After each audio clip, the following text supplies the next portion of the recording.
The City of Neenah is pleased to provide video recordings of City Council meetings. Neenah residents can get information about City Council meetings, City Committee meetings, meeting agendas, and other documents from the City website, www.neenahgov.org. Neenah residents can express their opinions about city issues by contacting the mayor's office, contacting their city alderman, or completing the electronic feedback form on the city website. All public portions of the meetings are recorded in entirety and are not edited. Good evening. I'd like to call to order the Special Common Council meeting and budget public hearing meeting for Tuesday, November 18th, 2025. The first item on the agenda is the roll call.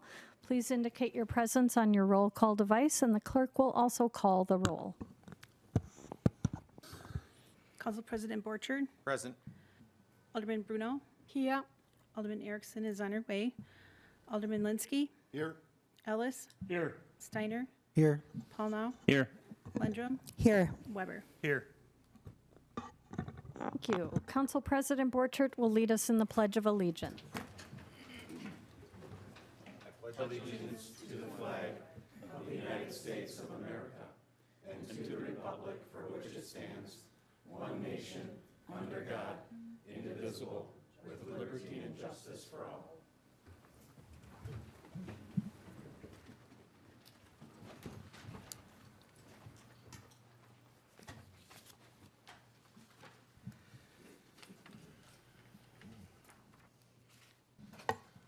Good evening, everyone, and thank you for joining us tonight. I want to take this opportunity to make a few comments prior to the budget process that we'll be undertaking tonight. First of all, I'd like to personally recognize and thank our Finance Director, Vicki Rasmussen, and Deputy Director of Finance, Andy Call, for their dedication and hard work on this year's budget.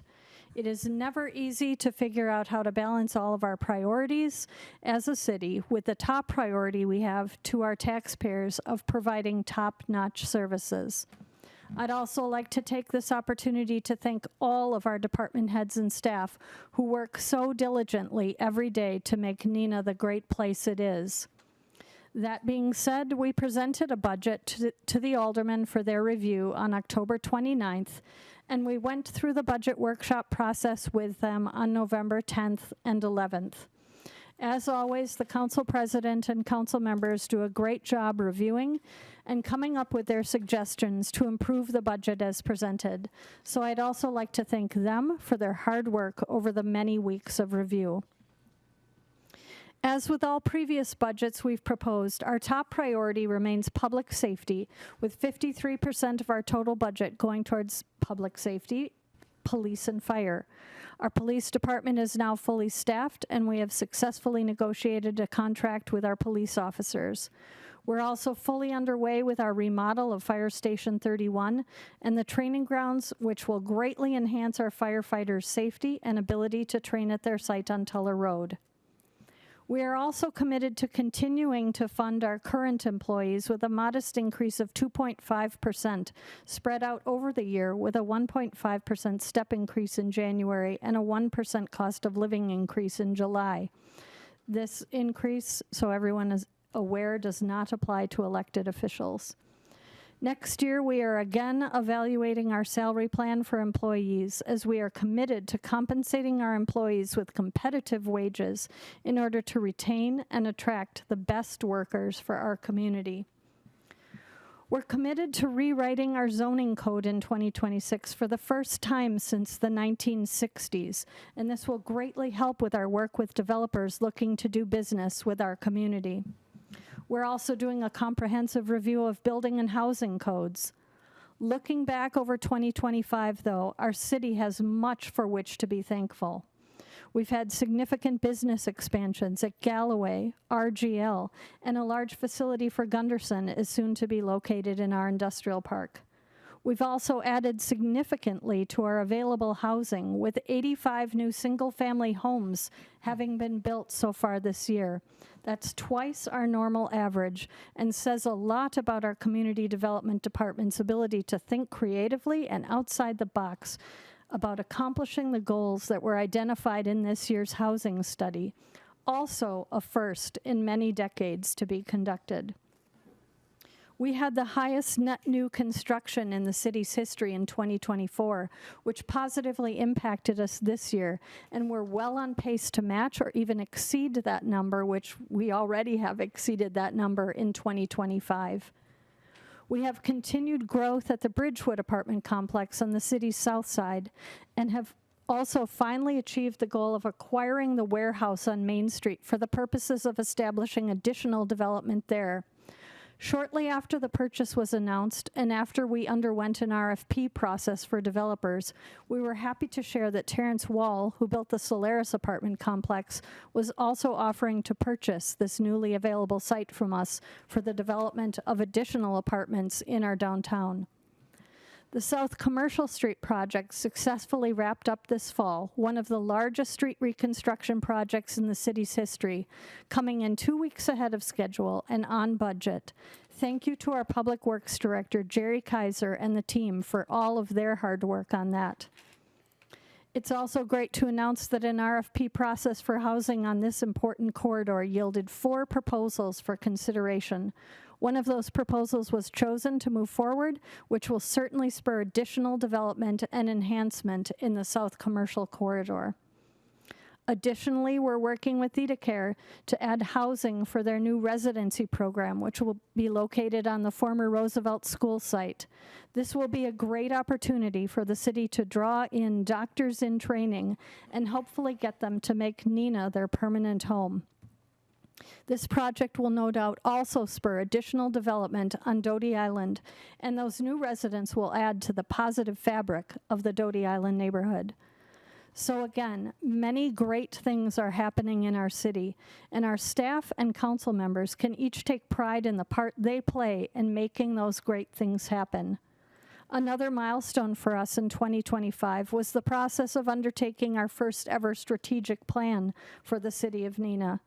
This 3-year plan, which will be put before the council later next month, will provide specific concrete action items to help guide and direct our city in positive and productive ways. The plan will help us prioritize investments, enhance services, and strengthen our connections with residents as we move our great city forward together.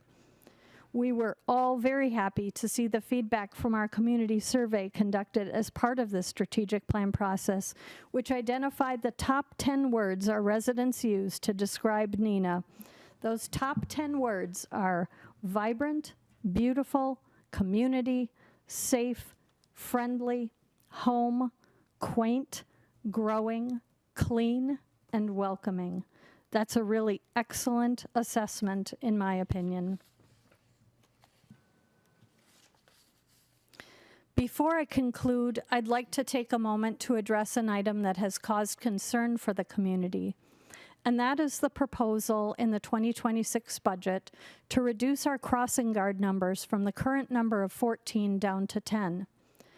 As is clear from our budgets, we prioritize public safety above all else in this community.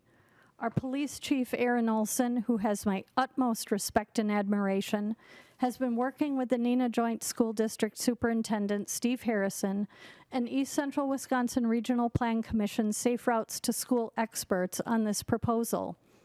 In a moment, I'll ask the chief to outline his decision for making this proposal, but before doing that, I'd like to state that I'll be making an amendment to my own proposed budget for 2026 to not remove the 4 crossing guards at this time. Conversations I've had with Dr. Harrison and the chief have given me the assurance that we will be able to work more collaboratively in the coming year with the school district to address the staffing concerns that precipitated this proposal. Our citizens' concerns regarding this issue are important to me, and I want to make sure that not only do they have accurate information on this topic, but that they also have the opportunity to have conversations with all 9 aldermen and all school board members as well. Alderman Paulno has received several emails from school board members, which he forwarded to the rest of council, which demonstrated their concern. I'd like to encourage all school board members and council members to support collaborative efforts between the city and the district for the consideration of solutions as we move forward to address the needs of all our Neenah students attending both public and parochial schools. I'd propose that we coordinate a meeting for both council and school board to facilitate this conversation. Again, safety is the top priority for all of us, so I'll be amending the current budget to include the 4 crossing guards back into the budget. I'll leave it to the aldermen to make their decision on this when we get to that part of the agenda, but at this point, I'd like to invite Chief Olson up to give an overview of why he made this proposal for the 2026 budget so that everyone is aware of the facts behind it. Thank you, Mayor. First, as Mayor Lang was talking about our city, it made me think about how happy I am as the police chief that I'm not here talking about our high murder rate and armed robberies and home invasion robberies and rapes and everything else that happens in a lot of cities. So to be standing here talking about this subject that is important, just very grateful for that. So, why did I propose this? It's not like social media says that I hate kids. It's not true. I have kids in the school district as well. So, we are always assessing the needs of our staff at the police department, including the crossing guards. Just like we assess every program and every position in our police department throughout the year. I've had to make staffing cuts in other parts of our department. It's never easy, but that's part of my job. And I have some bullet points here tonight. I'm not going to make a big speech. I'm just going to provide you guys data and why I made this decision. We must look for efficiencies and not do things just because we've always done it that way. This would be irresponsible of me. And I'm always looking for ways to be more efficient while still serving our citizens with the great police services that they deserve. To that point, when I started here 10 years ago this month, one of the first things I told our staff is the words, because we've always done it that way, will never be uttered again. We will always be looking for the future and doing things better. And as I said, we're always assessing our crossing guard locations, which is why we have our crossing guards provide a daily count of kids who they cross each shift. And we also work with the Safer Routes to School, which is part of the Wisconsin Department of Transportation. And also the crossing guards have my utmost respect. They do a great job. This is nothing against the crossing guards. The people who work for the Safer Routes to School organization are the subject matter experts in this matter. And they, after doing a study, are in favor of reducing our crossing guard locations. I would not propose this without their say-so, because they are the experts. If we were to reduce the amount of crossing guard locations, the staff at the Safer Routes to School makes sure the messaging is pushed out to the public through multiple platforms, including going to the schools and training the kids on how to cross streets safely. We would not eliminate any crossing guard locations if it wasn't for this organization. So now into more data. Hiring crossing guards is extremely challenging. Finding people who want to come to work 30 to 45 minutes in the morning and 30 to 45 minutes or so in the afternoon, very difficult. Okay, so I applaud the crossing guards who do that. Some of them are here tonight. Since the start of the school year until last Friday, there have been 52 days of school.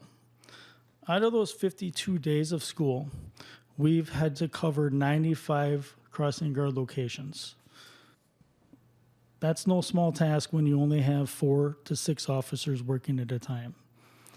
And it's nothing against the crossing guards. Again, they get ill, they get injured, they take vacation. But in 52 days, we covered 95 crossing guard shifts. And like I said, that's very difficult for a department our size. So here are a few more data points. In 1985, which was 40 years ago, we had 42 sworn staff members. Today, we have 42 sworn staff members. Our team is stretched extremely thin. In 1970, we had 41 sworn staff members. Yes, 55 years ago, we had 41 staff members, sworn staff. We have 42 today. 40 years ago, Neenah PD took approximately 7,000 calls per year. Today, with the same staff, we take over 25,000 calls per year. We are stretched thin. Why do I talk about this data? I know everyone up here wants to get us more police officers. It's nothing against the council. It's to prove another point of we are stretched thin, so when we have to take 95 crossing guard locations, it is difficult. Okay? So back to the crossing guards. This is not an emotional decision on my part, but a data-driven decision. And I'm not swayed by the negative comments on social media or by any council members or citizens who's trying to make this political. It's not political. This is data-driven. People who make negative comments on social media are usually ill-informed, misinformed, or purposely provide half-truths or full-out lies for their own agenda. I'm making the decision based on data, not those reasons. So if the council wants to continue with crossing guards, I am okay with that. It's my job. I bring an issue. It's either approved or not approved. And whether it's approved or not, I'm okay. We'll drive on and make it happen. As far as the process, we don't approve how many safe lifeguards there are for the city council, just like the city council doesn't approve how many crossing guards there are. This is not a process. We put it in the budget. That's the process. Finally, I could come to work with the wool pulled over my eyes every day and continue to do things because we've always done it that way. But that's not me. If I come to work and did things just because we've always done it that way, then I shouldn't be the police chief, because that's the easy way out. Every day we come here to make the city better and safer, even if we have to reduce crossing guard locations. Because again, it's about data. So if you want me to come to work and just do it because we've always done it that way, I don't need to be your chief. Hire somebody else. So that's the reasons why I proposed to reduce the crossing guards. Thank you, Chief. Great job. The next item on the agenda is the public hearing on the budget. Excuse me.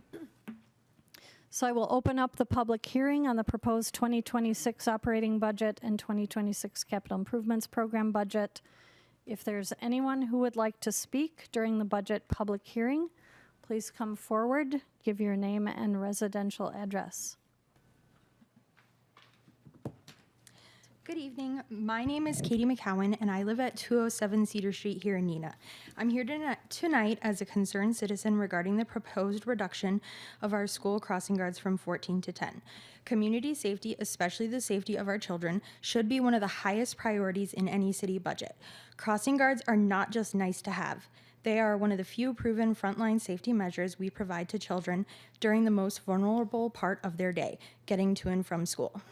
Unfortunately, there aren't many studies that track what happens after a city cuts crossing guards, mainly because we don't have a consistent national system to track these incidents. The research we do have is clear. Crossing guards significantly increase safe behavior from kids, such as using crosswalks properly and waiting for safe gaps in traffic. Federal and state safety authorities consistently recommend crossing guards at high-risk school zones. And real-world incidents across the country show that when a crossing guard is not present at a busy school crossing, accidents become far more likely. I'd like to ask the council to view this from a child's perspective. If you were 10 years old walking to school, would you feel safe crossing a busy road without an adult there to stop traffic? The reality is that kids are going to cross at the most convenient spot with or without a crossing guard. Removing coverage doesn't remove the crossing, it only removes the protection. And I believe we have to ask ourselves, what is the value of a child's life? Even if the city saves a small amount of money on paper, the cost of one child being seriously injured or worse is far greater than what we stand to cut. Tonight, I'm asking you to please support the mayor's amendment to the budget to keep all 14 crossing guards in place. Thank you for your time and for your commitment to keeping Neenah's children safe. Thank you. Is there anyone else who would like to speak during the public hearing? Scott Becker, 1061 Green Acres Lane. I would also encourage the council to support the mayor's amendment, and I'm glad that the mayor's opinion has changed since when she was on WHBOI yesterday. I think child safety is an important issue, and it should be a priority for the city. I also think that the council should consider looking at the beacon that I know Alderman Paulno has talked about for Teller Road, because Teller Road has the largest middle school in the entire state of Wisconsin, and we need more safety on Teller Road. Also, I know that Chief Olson had said that they're understaffed. I know because of the labor contract, the mayor has frozen the investigator position and a traffic safety officer that was originally put in the budget under Mayor Crawford. I believe those positions should also be brought back to allow Chief Olson to have more officers, because that is important. Public safety is important, child safety is important, and a better Neenah is one that has both of those. Thank you much. Is there anyone else who would like to speak during the public forum or public hearing?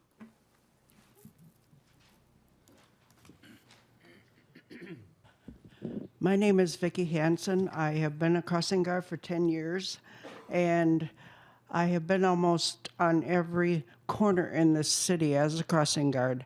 And I can't tell you the times when we were there and there are near misses of children off of the curb. I'm off the curb, and the cars don't stop. They also are speeding. Any corner, any day in the city of Neenah, you can find a car that's speeding. So I'm here to represent the children. I don't do this job for money because we don't get paid that much. I started out doing this job, I had 2 jobs. I'm also a full-time nurse. Now I'm just a crossing guard, but I love those kids, and I don't want to see any more accidents like we saw last year.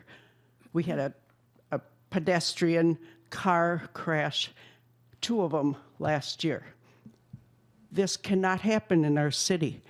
I love all these kids. I almost know every family.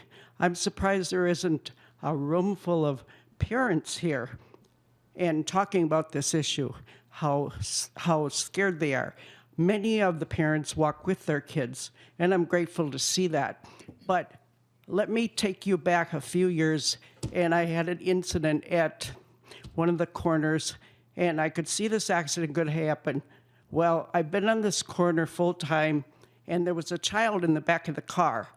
And I was the first one to call 911, but I went to the car. And if I hadn't have been a familiar face, which that's what crossing guards are for those children, that child would have been scared more than he was. So I just said, come on, sit in Miss Vicky's car. And they're going to come with the rescue squad, and that might scare you. I knew this kid. I knew the car. I could see it coming. And it not only crashed that car, it tied up this corner for well over an hour. and 2 other cars were injured, but people weren't injured. So cutting corners, cutting crossing guards, that just is not okay with me as a person, a taxpayer that live in the city of Neenah. Thank you, and take that into consideration. I love this job. I am the person that was in a snowman costume and on television. That's how much I love it. And we had a little fun on the last day of school a few years ago. Thank you.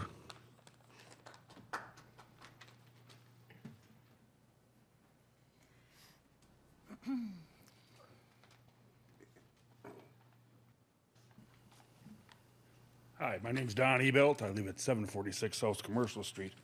I've been looking over the budget here, and I got a couple of questions.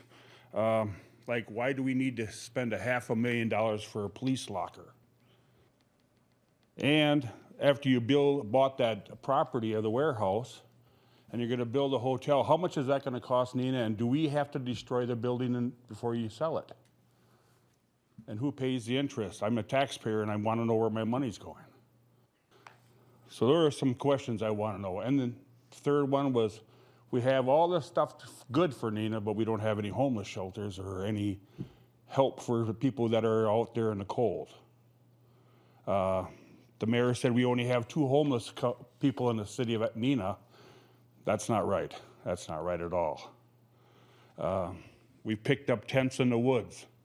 People are living in campers in the pit back of people's yards. So there's more than 2 homeless people in Neenah. Thank you. Mm-hmm. I'll just clarify that. I stated that there were 2 people counted in the point in time count, and it turned out that actual number was 3, according to Pillars, who was conducting the count. And I also said in that statement that I'm certain that not all of the homeless people in Neenah were identified in the point in time survey, just to clarify that. Is there anyone else who would like to speak during the public hearing? I would also like to clarify that when I was asked on WHBY yesterday why the proposal was put forth, it was that I was asked why it was put forth, what are the facts behind it. I was never asked whether or not I supported it. So just to clarify that. Mm-hmm.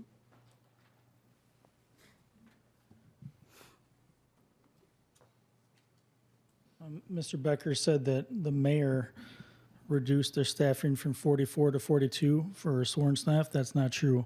I did that so that we could keep the 42 sworn to pay them. It was a hard decision, and our officers were okay with that, with reducing our staffing so that we could keep what we had. So that wasn't Mayor Lang, that was also me.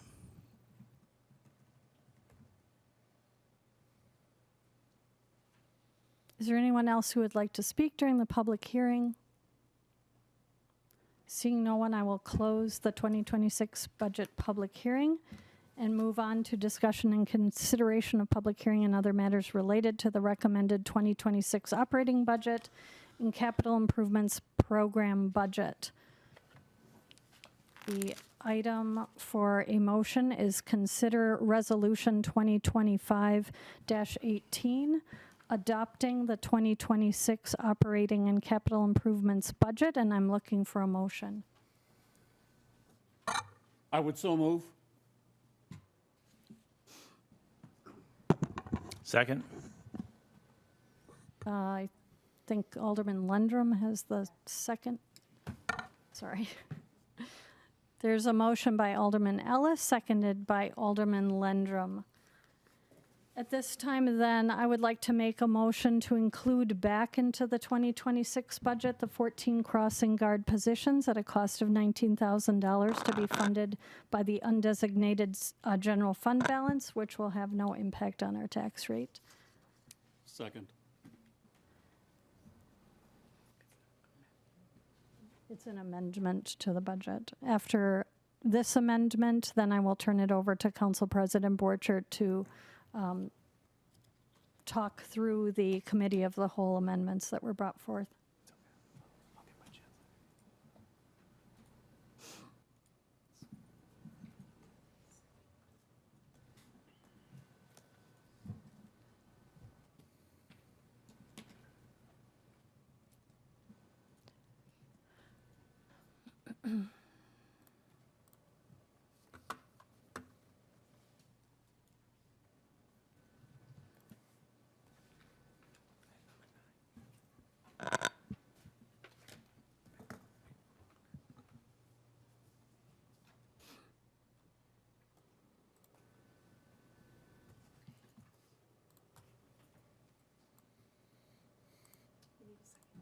I got it already.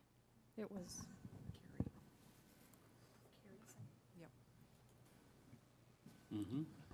Point of order. Wouldn't an amendment that you're proposing, Mayor, wouldn't that, like if department head has a amendment, wouldn't that have to come from the council? No, it does not. It's my budget, and I can make an amendment to my own Okay. budget. Okay. Yep. Do you have wording? Okay, so we have a motion on the floor with now an amendment. Any conversation, any discussion on the amendment? First amendment to add 4 crossing guards back to the police operating budget for $19,000. And again, I will just make the comment that I think this allows us to have further conversation with the school district relative to this shared concern for both of our organizations. Okay, Alderman Paul now. Just, and I'm fully supportive of this. I just one question. If we're adding $19,000 back into this budget, how does that not, would that impact, or what am I missing? I will be having to put 19,000 more of a general fund balance application in the budget. That was part of my motion. To utilize general fund? Well, Yes. that's a good idea. We'll talk about that later. Alderman Ellis? Thank you, Council President. As it comes to this discussion, I wanted to thank Chief Olson for your comments. I too received emails and texts, and just for the record, I want to state that this one alderman that's speaking at this moment will always be respectful to constituents and people that email me, as long as they are respectful back. Some of the emails that I got were terse, they were insipid, they were name-calling, and when I would try to explain to them from the memo that the council group received from Chief Olson over a week ago, the ones that would listen thanked me and said they didn't know that. The others said, I don't care, don't do it.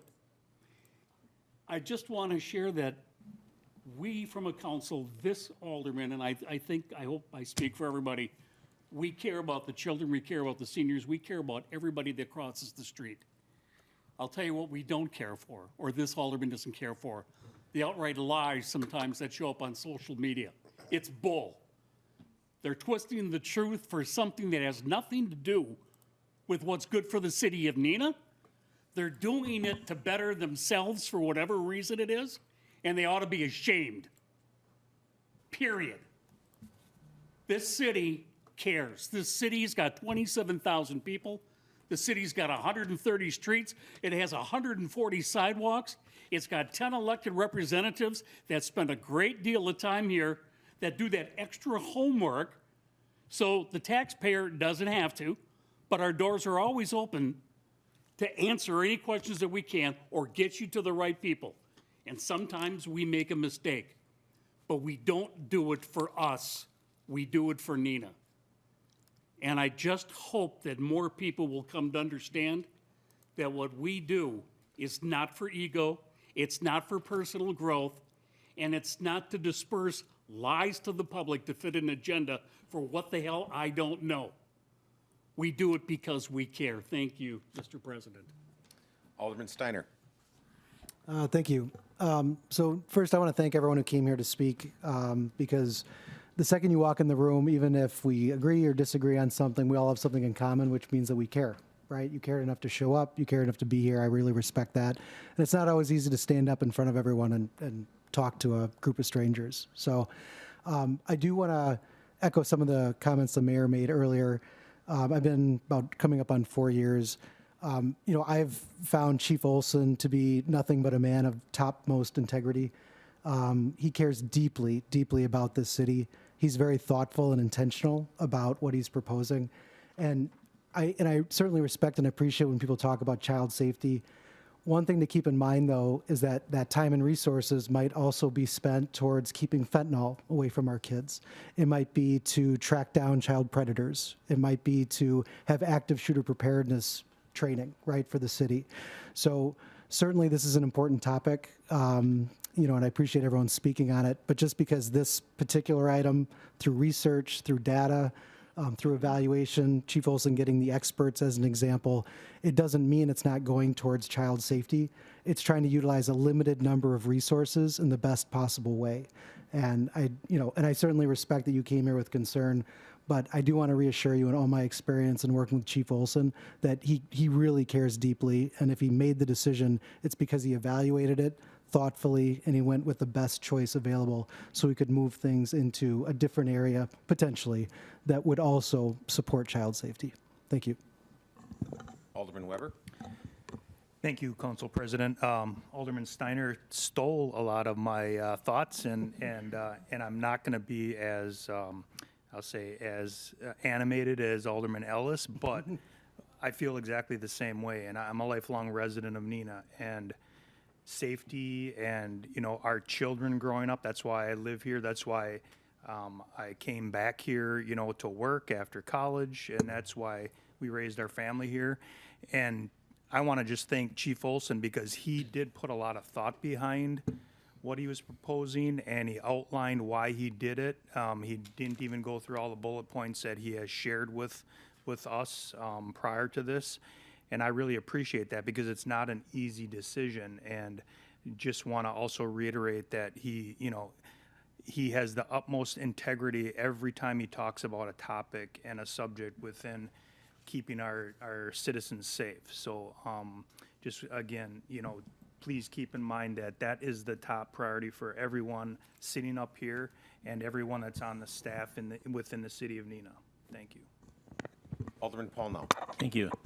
I just want to go back to what I've said in the past in regard to a lot of times we get, and to what Mayor had mentioned about how we're going to have like maybe a joint meeting with the Neenah Joint School District, which I would fully support because the process is good because no matter how well intentioned the thoughts, if something is perceived, whether it's social media or regular media, things can be misinterpreted. So this is it was a big change, and it was well thought out, well intentioned.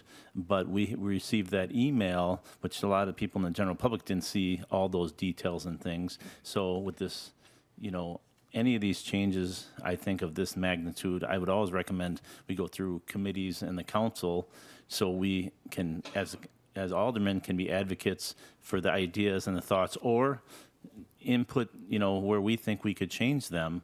So I think that it'll be good when we have a joint meeting with the Neenah Joint School District and the council together to weigh in and get all these ideas out on the table, because I think that might have helped the situation immensely. Thank you.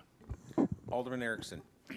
Thank you. I would like to also agree and thank the mayor for her suggestion of meeting with the school district. I think that's an excellent idea. I think in addition to the school crossing program, I think there are other areas where we can collaborate with the school district and accomplish more together. So I think that was an excellent idea. I'm excited for that meeting to take place, and I look forward to it. Thank you. Any further discussion on the First Amendment, adding 4 crossing guards back into the police operating budget for $19,000?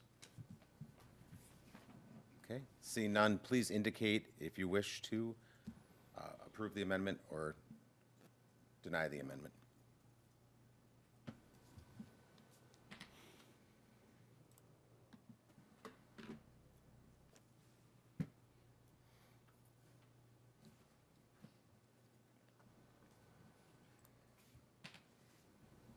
That motion passed. Sorry, I'm so used to having Mayor Lang. Hey, I'm free. I just voted. I don't have to do anything. Okay, so Mayor Lang, thank you for, yes.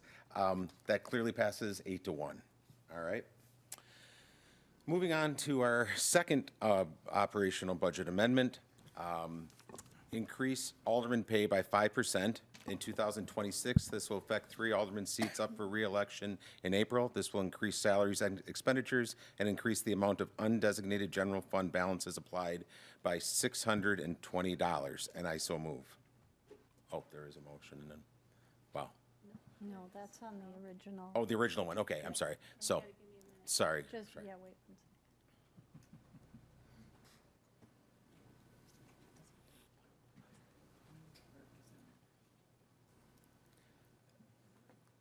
I'll ask. You have to turn Allow it over to to- the person whose Hold amendment it was to Sorry, make the motion. apologize for that one. Thank you. All right, scratch that. Alderman Palmo, I'll let you make that motion as a process in order.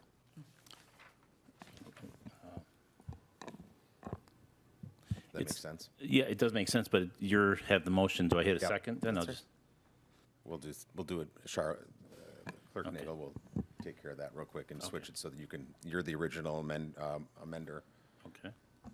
And then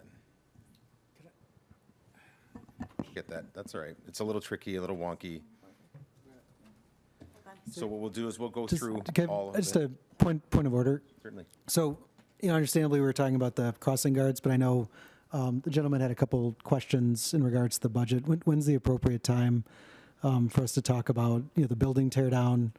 I was thinking Community Director Nyforth would address that, and then just the lockers, just to explain the reasoning behind that. How about since we have a motion on the floor, we can address that after that one before the next Okay, that sounds amendment. good. So, just want to make sure we're addressing those. Okay. So we'll go back to Alderman Polnow is going to make the amendment, and then we'll get a second on the alderman pay. So there we go. And is there a second? Second. Okay, seconded by Alderman Linsky. Alderman Ellis. Thank you, Council President. I know a year ago that we brought it up at that time as well. And at that time, I made the discussion that we're not in this for the big bucks. And there are a lot of hours that go into this, but we do it from a community service standpoint. I took the liberty to take a look at where we stand with the other communities. And as an example, we're 5,400. I'm sorry, we're 5,544. Menasha is at 5,190. Oshkosh is at 5. Wausau 53.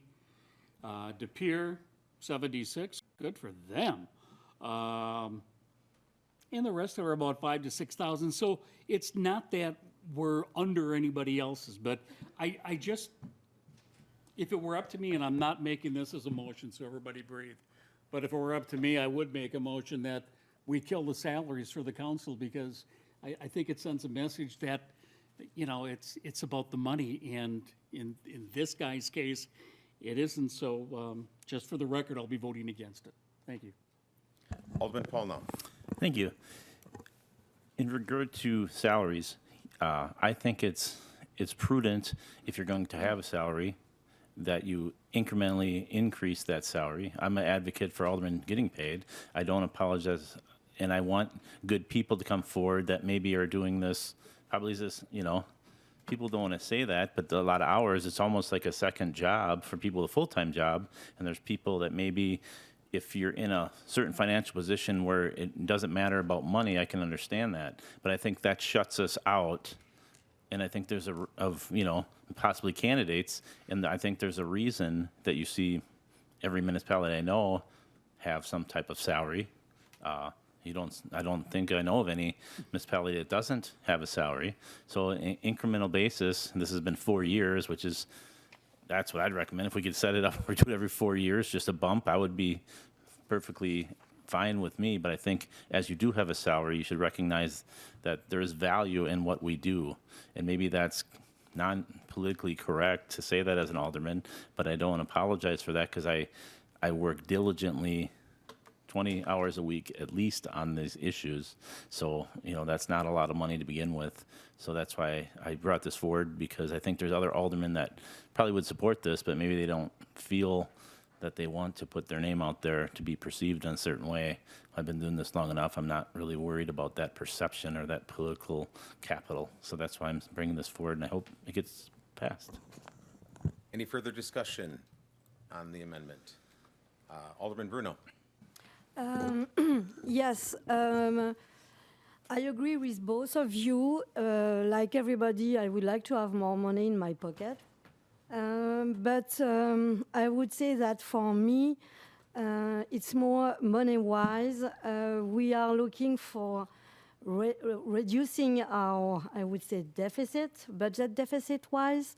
We don't have that money, so we ask. It's not fair for us to ask for more money for us when we had asked every department in the city to make cuts for the budget.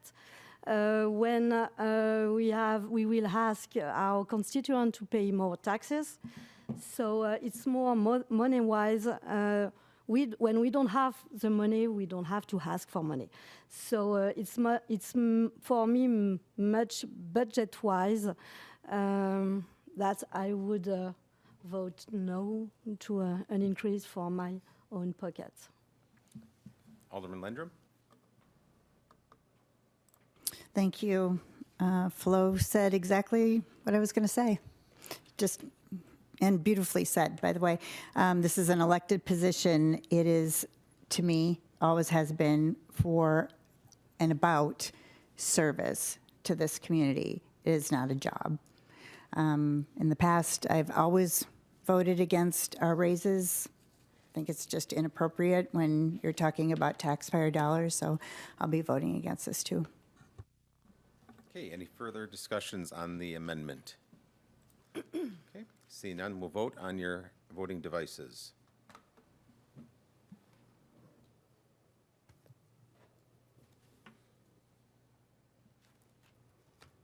Okay, that amendment fails.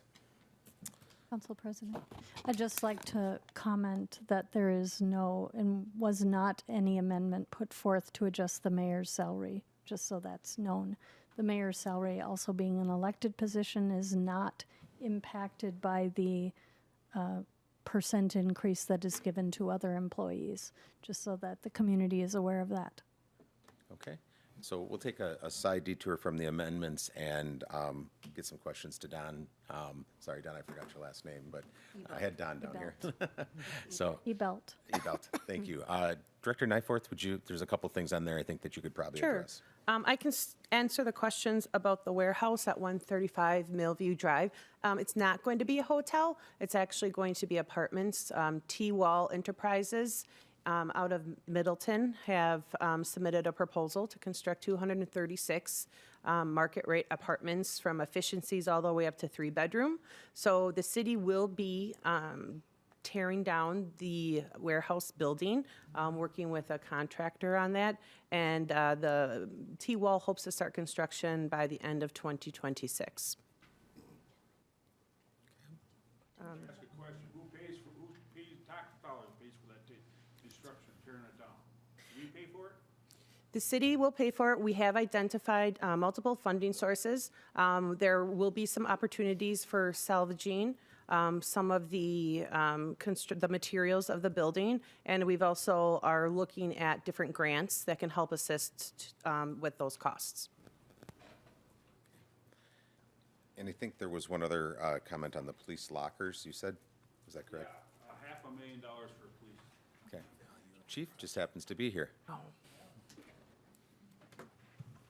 Yes, $500,000 does seem like a lot for 2 locker rooms. So it's for the men's locker room and the ladies' locker room. The locker rooms are 33 years old.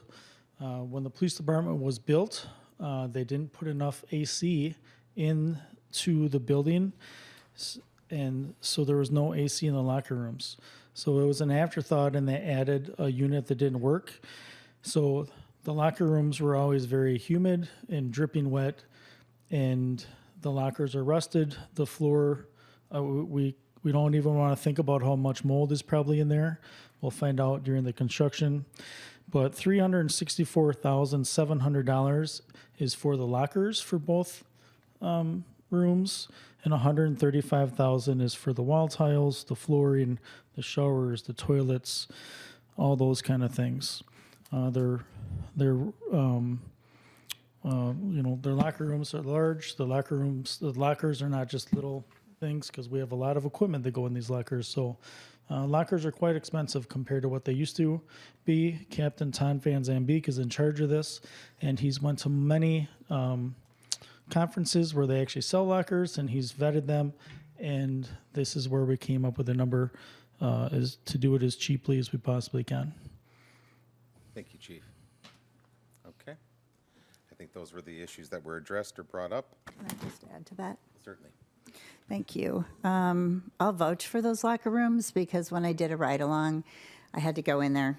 And no offense, Chief, but that was scary. Those locker rooms are so creepy and dark, and it's like permanent dirt. You know, there's no way to get that kind of thing clean. It was, if you're trying to hire the best of the best, which you do, if anybody walked in there during your interview process, I'm not sure they'd take the job because you probably spend some time in there changing and all that kind of stuff. So, yeah, they were not good. And I'm a basic person. So if I say they're not good, they're not good. Council President, I'd like to call on Director Nyforth again regarding the value that that apartment complex would bring to the city, which would also increase our tax base. Absolutely. Right now, the property is valued at $1.68 million. The estimated assessed value would be over $43 million once fully constructed within the 2 phases. That's a little increase. Wow. Nice. All right. All right. So back on track to our amendments. Alderman Paul, now I'll let you read your amendment for technically our third amendment. All right. You have that in front of you if you got it? I do. Good. Do I gotta wait for the motion button? Or do I just start? Go ahead and read I'd it. make a motion to increase the use of undesignated fund balance from $300,000 to $450,000. This will increase the amount of undesignated general fund balance supplied by $150,000. Okay. There's the motion. And we'll get there in a second.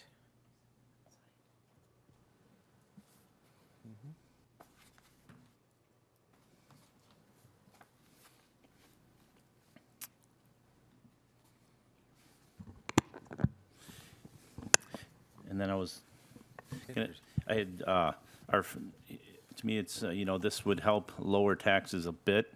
I know it's a little unconventional, and I know there's always concerns about bond rating, but I discussed this with Director Rasmussen, and I know that our general fund balance has went up.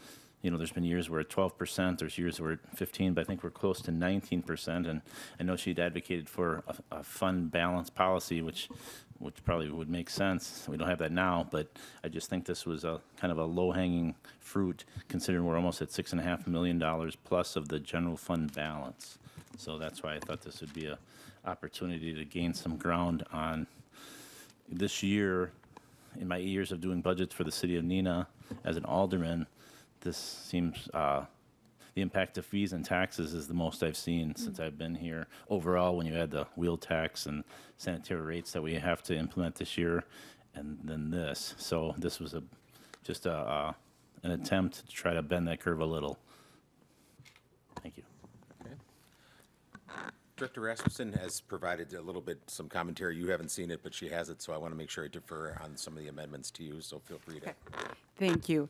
First off, the effect of this amendment would be a 0.0478 cent decrease in tax rate, which for a typical $275,000 home would be $13.15.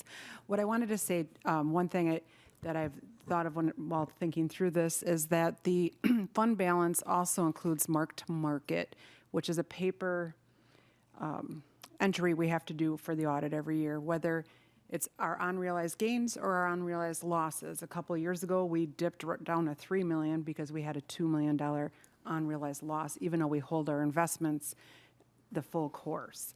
So this time, we actually did have a very, an over $1 million mark-to-market unrealized gains, which doesn't mean we actually have them in hand. So I just want to make sure everyone knows that's a new paper entry we have to do on the audit that can inflate the number or deflate it more than it really is. But I just also wanted to say, I gave everyone a little handout from Baker Tilly, and this was from one of their presentations in our last audit that they gave to us. And I just wanted to say, while the GFOA, which is our Government Financial Officers Association, recommends minimum to be about 17% for our fund balance, and that's undesignated fund balance. And that would be enough to cover 2 months of your general fund expenditures. So that's where they get that. However, similar sized clients of Baker Tilly's, they have charted out here with the blue dots. And as you see, many of them are at 40%. So we are much lower than their typical client that is our size. Also, I looked at De Pere, which I like to compare us to De Pere because they have a very similar equalized values. They have very similar populations, and they actually have a fund balance policy that it cannot dip below 25%, and theirs is currently at 40%, just to give you some ideas. What Alderman Palno also mentioned is that this could possibly affect our bond rating. Every time we go out for bonding each year for our capital projects, we have to go through a S&P bond rating, and they look at how much general fund reserves we use just to balance our general fund, meaning there's a gap between our expenses and what our revenues are for our general fund budget. We've had a personal practice to try to keep that at 300,000 and under. And I know we've gotten closer to 300,000, but in the past it's been like 250, 280. So just want everyone to be aware of that, no matter how you vote. I just want you to be aware that we'll have to answer why we have such a gap. And then we use, this 150 this year, but then we're going to leave 150,000 on the table of our net new construction allowable levy, which we could possibly claw back within the 5 years. However, our tax rate, we'd be kicking the can down for a couple of years for a higher tax rate later than if we clawed that back. Thank you. Alderman Bruno. Thank you. First, I wanted to thank Director Rasmussen because she spent a lot of time explaining to me. It's my first year with the budget, so I had a lot of questions. And to be sure to understand everything, she spent a couple of hours this afternoon, so thanks for that. Meaning that I would support Alderman Palno on that one, and I will explain why. I'm not a lot of time supporting him, but I will this time. Same thing for budget reason.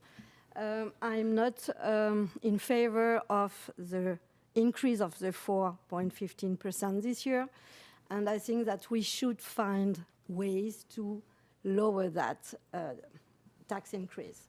And I think that it's not dangerous to use that money, so this increase, to do that. So if I understood well this afternoon, it can be an option and it's not dangerous for the future. That's why I wanted to be sure about that, and I would support that for that reason. Alderman Palno. Thank you. Just to clarify, I think Flo Bruno's a phenomenal alderman, and there's no animosity whatsoever, just so anybody on social media don't think there's some kind of warring factions going on in the council. I just want to clarify that currently we've been doing 300,000 as a quasi benchmark, but as I understand it, that's not really based on any kind of, I guess I should say, I don't know what that would even be benchmarked on. Have we ran that by Baird versus 300,000 versus 500,000 versus 450 or? Yeah, that was suggested actually by Brad Vigut from Baird. As watching many clients go through the phone call, the bond rating call. I'm just curious, did he mention what that was based on? Because it's not a percentage, it's just a dollar amount, so. It's just the fact that, just looking at us, we're basically using it as a plug for our budget because we're not able to make our revenues equal our expenditures. And it just, never, you usually don't want to use your fund you don't want to use your savings money in your own account to be able to meet your expenses every month. It's the same idea. Yeah, and another thing, just as a sidebar, I think driving this discussion kind of under the water, I was looking at with our debt service, it keeps growing. In 2020, the debt service took up 16% of the operating levy. In 2025, it took up 26%, which is kind of like you hear that in the federal level, but the same thing, it kind of constricts your operating amount. So that's another thing that goes into, debt service is another discussion, but it's all part of the same whole with this. So this is just one attempt to try to lower taxes this year. That's all I have. Alderman Lundgren. Thank you. I will not be voting for this one. I think it is not good practice in your own budgets at home. If you are dipping into savings I'm talking basic needs, your bills. I'm not talking about something you're saving for. That's a problem because that's not sustainable. And this is short-term, feel-good attempt to lower the taxes a very, very tiny amount. And if this could affect our bond rating, we will be charged more to borrow, just like we all would. If your credit is bad and you go to get a car, you're going to be charged more with their financing. So this is the same thing. So to me, this is not a good idea.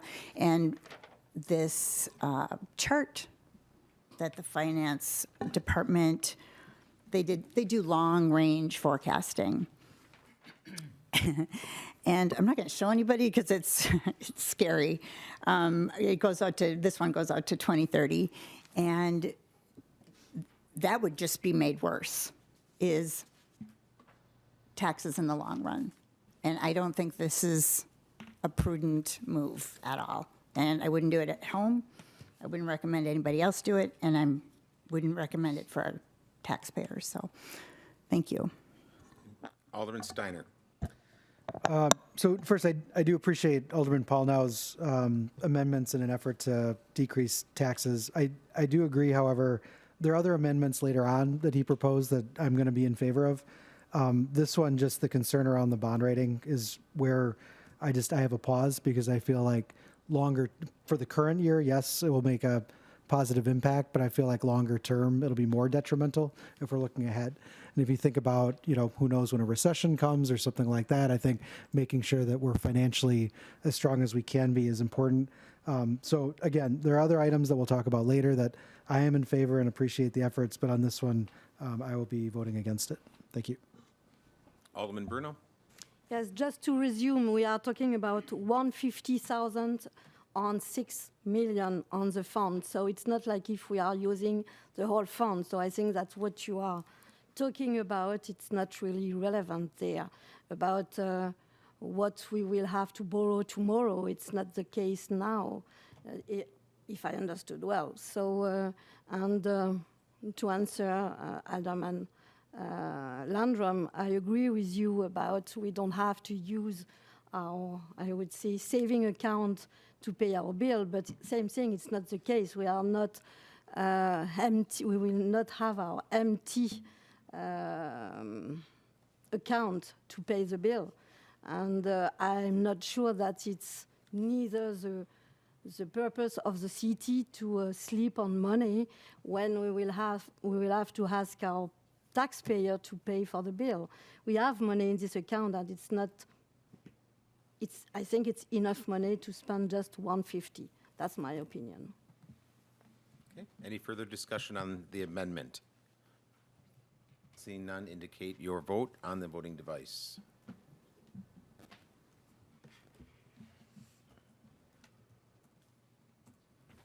The amendment does not pass. Okay. Moving on to another one from Alderman Paul now. Thank you, Council President. I'd like to make the motion to increase the transfer in developer land sales fund from 175,000, that's proposed by the mayor, to 350,000. This will increase the transfer by 175,000, and I would so move. Have a motion button. I'll second. Oh, okay. I just, Bruno, second. this, I think this, maybe this is more palatable. I know, and I've discussed this with Director Nyforth. I understand her viewpoint. After this, if this motion, because we're already transferring 175, this would increase that to 350. And that fund balance would still be approximately 1.9 million after this, which I think is adequate to look into other pieces of industrial land. And I think we could also, if it costs more, there's also other options. So I just think this is, in my opinion, because I do a written budget at home, so I always look at every category. And, speaking of doing home budgeting, when you're in a position where you're getting more and more squeezed on the levy, which is part of this equation, in the personal home budget, when you talk about that, you wouldn't increase your borrowing by 72% from one year to the next. So if we're going to have a correlation to home budgets, we have to take different actions because some things, expenditures press us to take different choices than maybe we'd optimally take. So that's why we're already doing 175. I'm recommending 350. So I think that still leaves us 1.9 million for acquisitions that Director Nyforth may be able to pursue. Thank you. Director Rasmussen or Director Nyforth, would you like to comment on that? Just I'd like to start Sure, first. by all means. In the past, when this fund was created, my predecessor had the intention to create it as a revenue source to be slowly going into the general fund year after year, except for we put a rest on it the last 3 years due to ARPA funds. Now we might be looking at, do we use that sometimes for land? It still has to go through the CIP process as well. But I just wanted you to know the intentions when the fund was set up, as it could have went right through the general fund and been sitting in the general fund balance, but he actually put it aside to help as a revenue source to balance the general fund budget. If that goes away and does go to land, I'm going to have a huge gap for the general fund budget. Just want everyone to know that for the future. Okay. Good. I know. I entirely understand where Director Rasmussen is coming from, but just from our standpoint, we're trying to grow the tax base, and sometimes we need to react quickly. I don't have a crystal ball. I don't know when land might come for sale, so having some funds in place that we could utilize to acquire industrial park land that we do need is very helpful. So it's something that our department will obviously work very closely on with the finance department. Okay. Any further discussion? Alderman Lindrum. Thank you. Nobody's a bigger fan of community development than I am, that's for sure. But meeting with the deputy finance director, the director and the deputy finance director do long-range forecasting, long range, like I said before.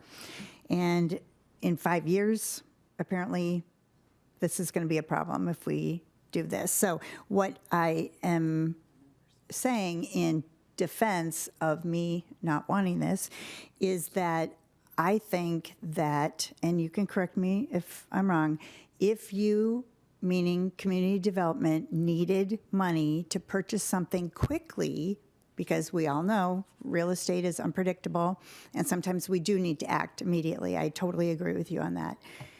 We still can do that for you. And that won't hold you back. And even if it's, I don't know, I don't want to say a amount of time, but I think we can react very nimbly for you if community development needs that money. So again, I feel like this is like a long range, just not good practice. So I'll be voting against this one. So thank you. Alderman Bruno. Sorry for my voice. So for the same reason, I voted for the second amendment. I would vote in favor of that one.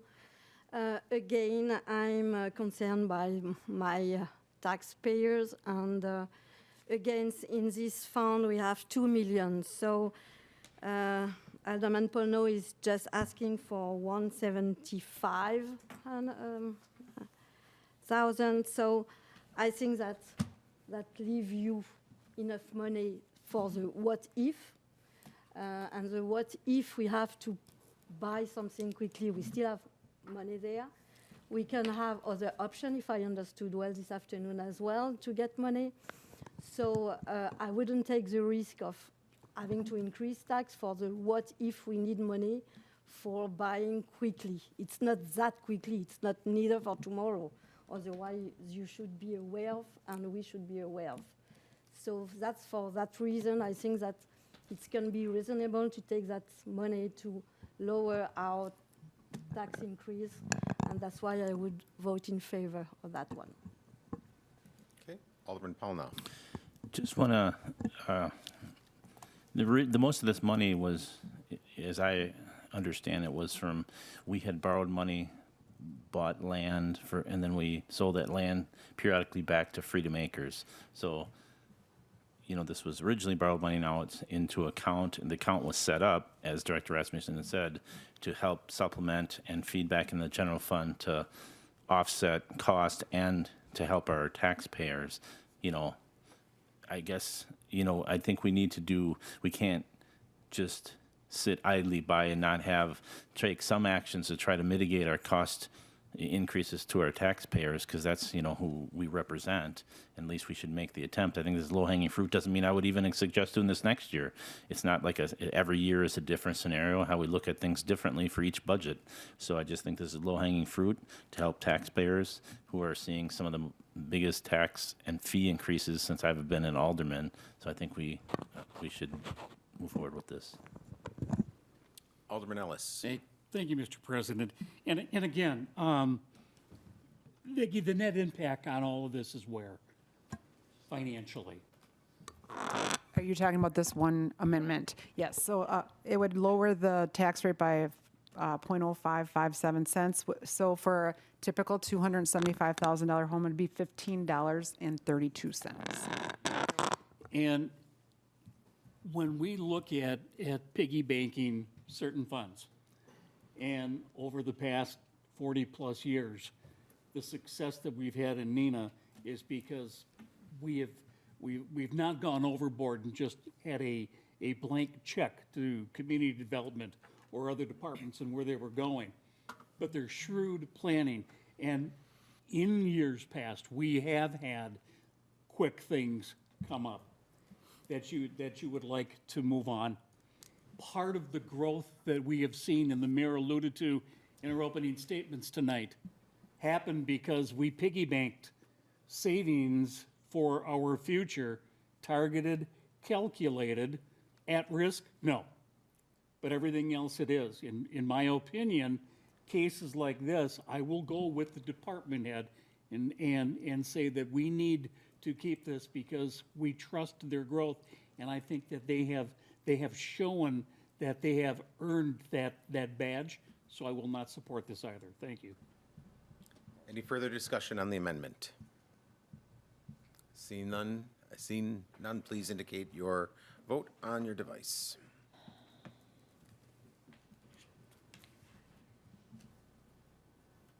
Motion does not pass.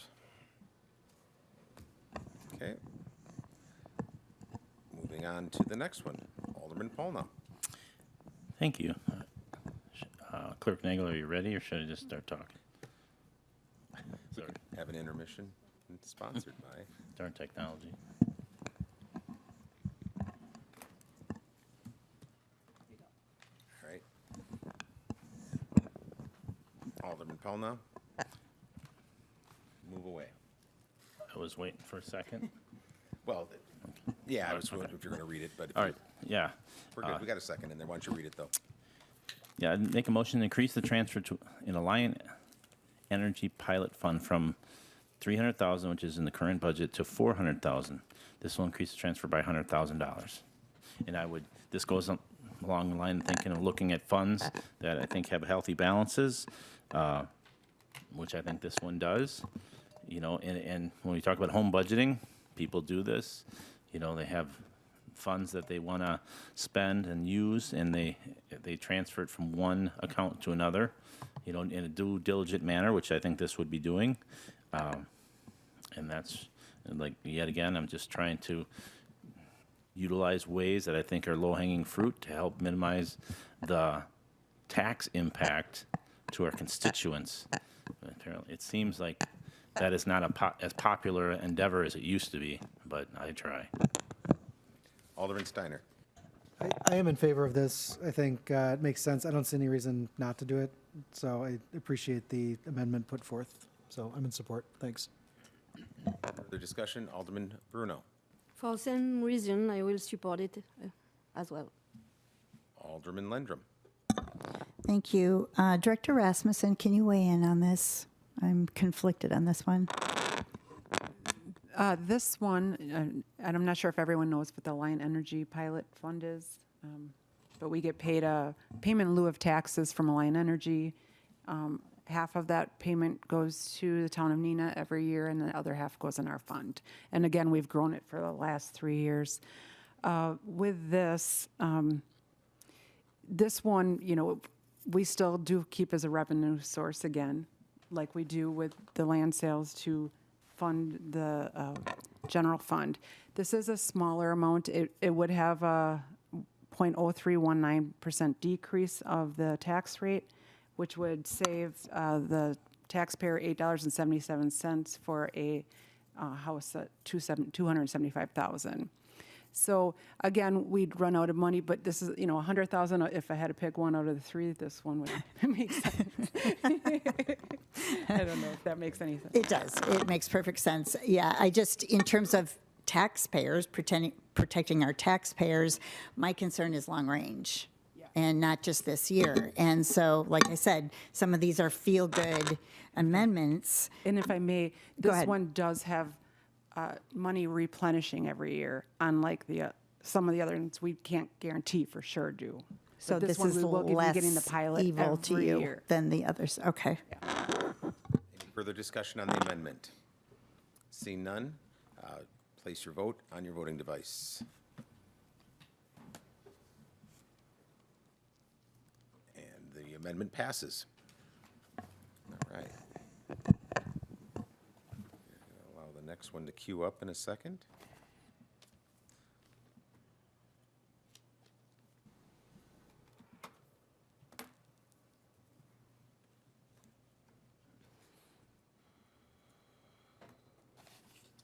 Okay.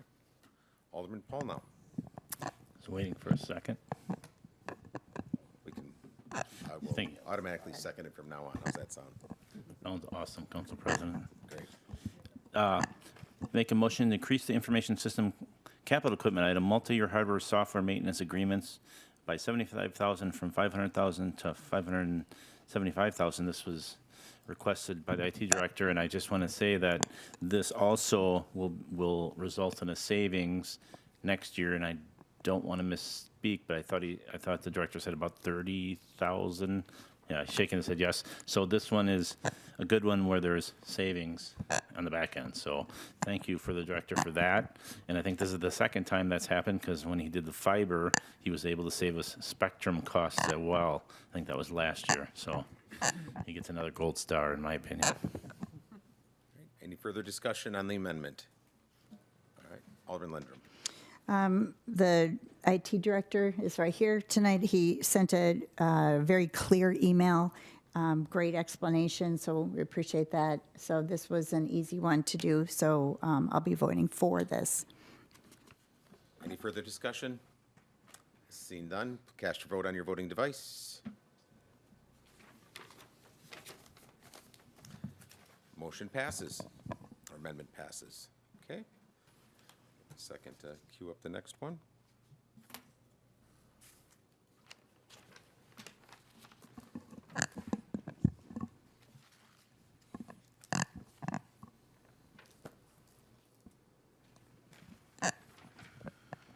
Hey. Oh, there we go. You have Thank a you. motion and a second. Alderman Paul now. Thank you. Make a motion to decrease the redevelopment capital borrowed amount in 2026 from 50,000 to 0. And this would, the balance? This is the beacon. We're on the beacon. Number Oh. 6. Your beacon. Okay, I don't have that. The beacon. Number 6 on there, but it's number I'll look 7. at my notes. Yep. we moved them up. Sorry about that. Oh, that's all right. Let's reset. Make the motion to increase the public infrastructure capital budget under category traffic control by 25,000 for a beacon to be placed at the center of Teller and Gay. And the reason I'm advocating for this is there's been a lot of work. We've done striping on Teller, and we've had challenges and opportunities, whichever way you want to look at them. There's been consideration of doing in that corridor, put stop and go lights at Cecil and Teller, but there's still challenges from what people said on the ground at this intersection. So I think it's a prudent, lower cost endeavor to give Director Kaiser another option and tool to move forward for the safety of that intersection. Alderman Lindrum. I need all my notes back. Hold on, and that one too. I don't mind helping, I just want my notes back. Thanks, all right. I'm torn on this one because I just noticed Theta Clark has kind of an amazing pedestrian crossing sign that they just put up on Friday, and I love it. It's really eye-catching. I thought it would be perfect for this situation. And like I said, we didn't have any time, and I did a quick call to Director Kaiser, and I said, how much do you think that is? Because I feel like it's better than the $25,000 beacon like on commercial. A lot of drivers seem to be ignoring that one, and this one is in your face.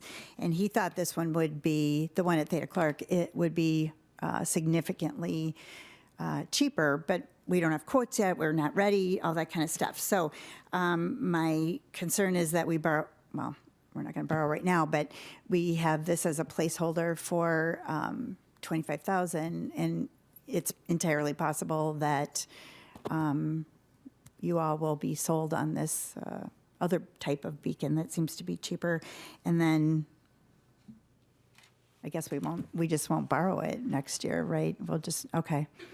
But this is like a placeholder at the moment. Is that how we could describe this?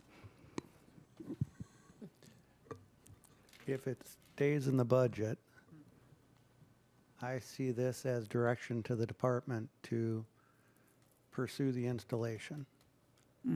So I'll be getting quotes, and we'll see where things stand, and depending on where the numbers come in, I may or may not have to get council approval on the cost figures, all depending on how high the number is. Oh, so great. I've got a quote, probably I'll have it by Friday. Okay, I know this was rushed through, and I apologize for that, but That's okay. it was a opportunity I couldn't pass up. So I guess I'll be voting for this as a placeholder. Alderman Erickson. Thank you. I'd like to ask the chief a couple questions. On Friday, I taught at the Neenah Middle School, and I drove down Teller Road after school, and I noticed a number of crossing guards on Teller Road, and I was wondering if you could confirm how many crossing guards are currently on Teller Road, and that includes from Teller School all the way down through the middle school. We have 4. That's what I thought. So there are currently 4 crossing guards on Teller Road, and I noticed them because they're wearing their bright yellow vests, and at any given point, students can walk to an intersection and cross safely with a crossing guard, correct? Correct. So to have a $25,000 expenditure prior to a meeting that we hope to have with the school district doesn't seem like it makes sense at this time. I think we need to meet with the school district, discuss this road, and then after discussion, maybe take a look at something like what Alderman Lendrum said, But at this time, we have 4 crossing guards, and it was evident that if you wanted to cross safely, you could either go to the left or to the right and cross the road. They were all there, and kids were getting across the street, and it seemed like a very safe way to get across the street.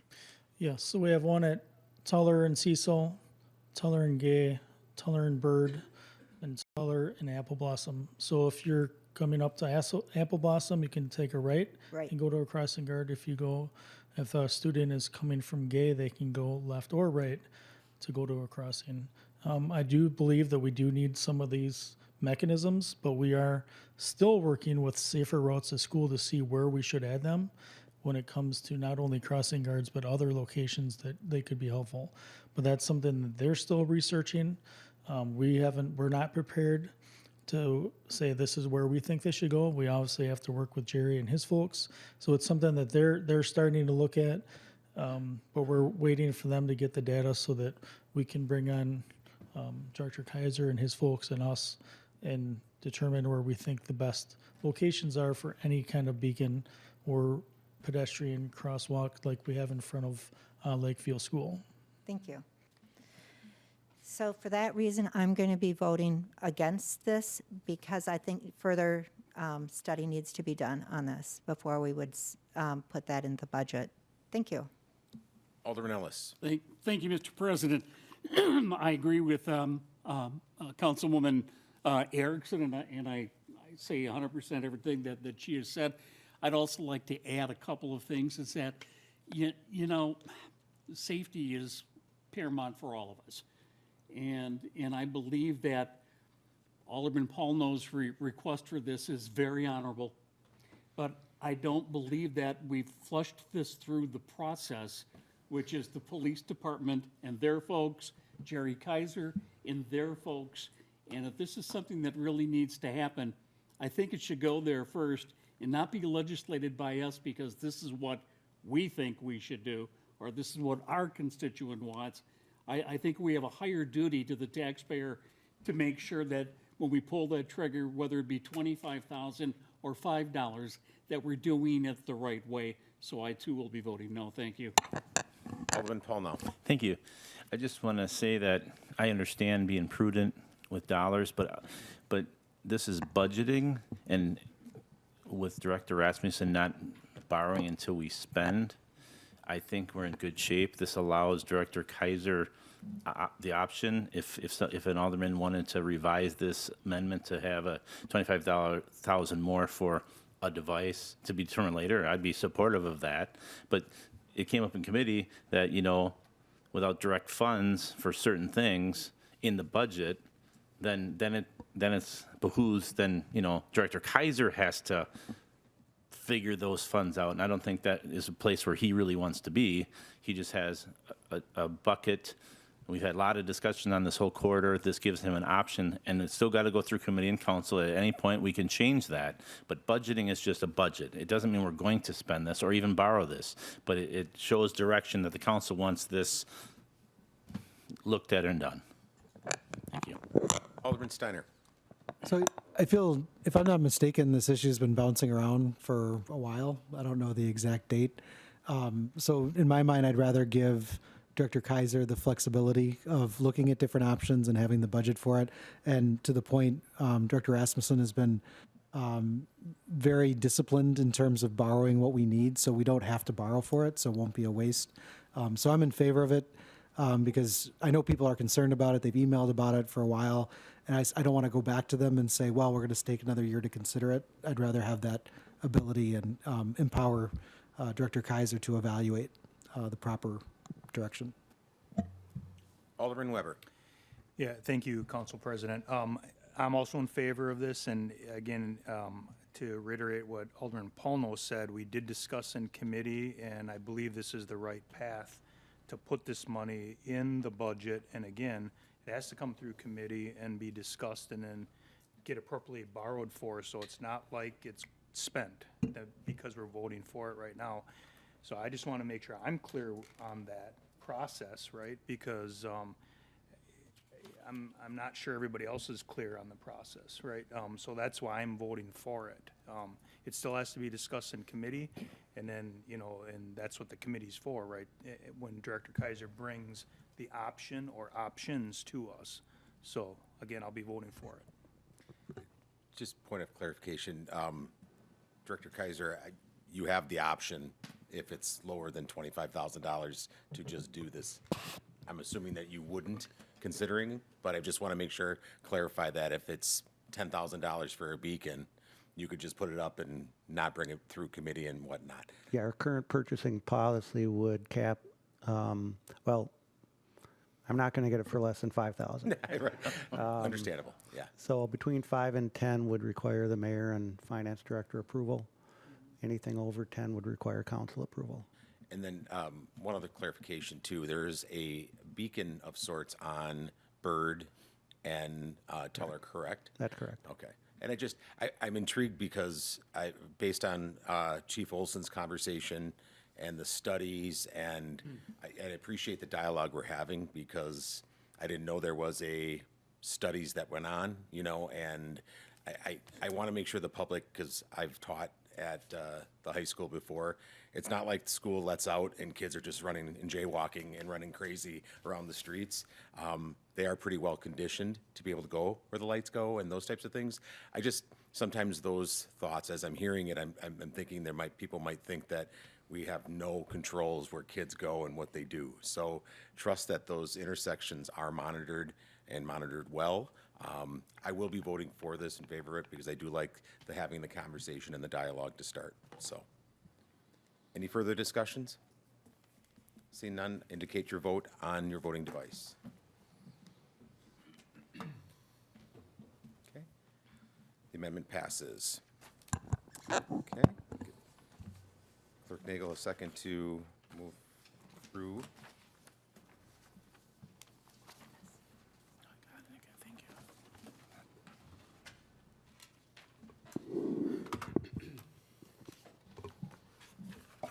This would be number 7, Alderman Paul, now on your Second?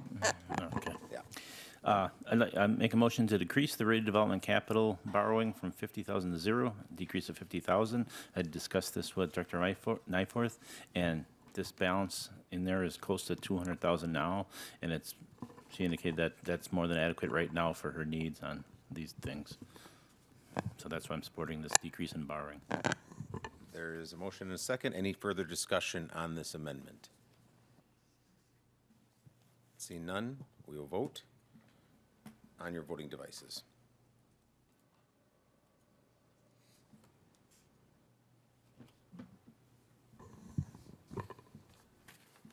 And amendment passes. Moving on to the next one, capital improvement. Going ahead, 1 second. I got it.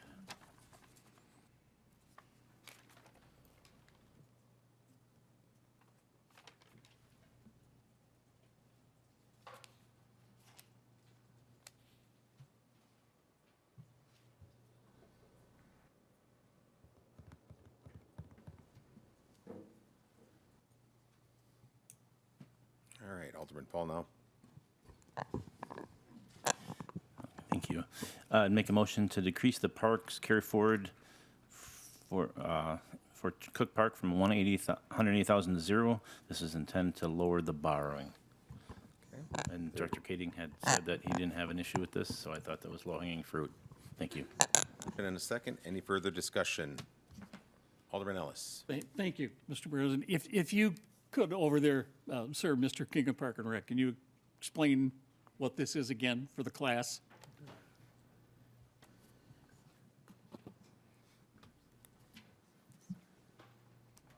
So back a few years ago, we borrowed money with the intentions of doing a playground restoration, which has been completed, doing a potential bathroom and restroom brand new facility. Given the fact that we've not been able to secure that final household on West North Water Street, we really would prefer to put it in that location. So those monies have sat there for a couple years now and being carried forward. When you asked Tuesday night, if we don't have plans right now, it doesn't make a whole lot of sense to continue to carry those forward. I believe we'll be discussing a few thoughts. My initial thought was, don't care. Well, I do care, but that 180 isn't, serving Cook Park right now. I think there'll be a few discussion points in a few minutes here that maybe we could reconsider some of those dollars being used elsewhere within the park system. That really just came to light. One issue came to light today. Another one I was just going to budget for 2027, but it's a public information system that we could potentially put into place in 26 if you so choose. So when we're ready to deal with that, I'll be back up. Thank you. Alderman Weber. Thank you, Council President. So I'm going to vote in favor of this. And two things I wanted to just bring up. Number one, as Director Kading said, the intention all along was if the properties were available, that final property, then we would want to be able to move. So similar to the dialogue, around community development, we want to be able to make a move if needed. So at that time, we'd be looking, for some additional council support there. And then my second comment is that when the time is appropriate, I would like to make 2 additional amendments related to this, where we might be able to use some of the funds. So whenever that time is appropriate. Thank you. All right. Alderman Lundgren. Thank you. This amendment is appropriate because the project is done. So I was just a little bit concerned about some flooding issues that I witnessed during the end of the construction of Cook Park, not construction, but redo of the park. And Director Kading has assured me that it has settled now and it should not be a problem. So that was the only thing I was worried about, and I was hesitant about that. But since you've reassured me, and Alderman Ellis reassured me because he's been playing there for, I don't know. 1,000 years. Yeah, 1,000 years. That is not going to be a problem. So I'll be voting for this. Okay, any further discussion? Seeing none, please indicate your votes on your voting device. Amendment passes. Thank you. Any other amendments that would like to come before the council? 2 of them. First one, we'll start with Alderman Weber. Thank you, Council President. So I have 2. Should I do them one at a time, basically? Yep. Okay, the first amendment I'd like to propose is additional to the CIP for the parks in order to do the repairs necessary for the Washington Park sign. And Director Kading, perhaps you can come up and explain what needs to be done.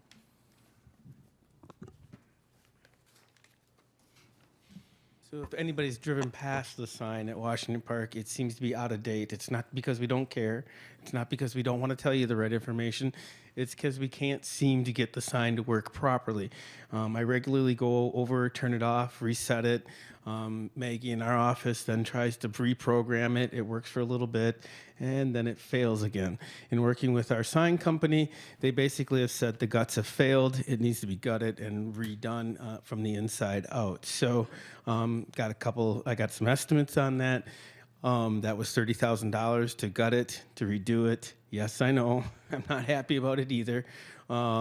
But I was actually just going to plan to put that in the 2027 CIP process. But as we started to talk about the 180, a former alderperson, a current Park and Rec Commission member said, hey, what about this opportunity? Could we take some of those fundings and get this fixed so we can get better communication with our residents as they drive by Washington Park? Okay. Thank you, Director Kading. Any further discussion? Alderman Paul now.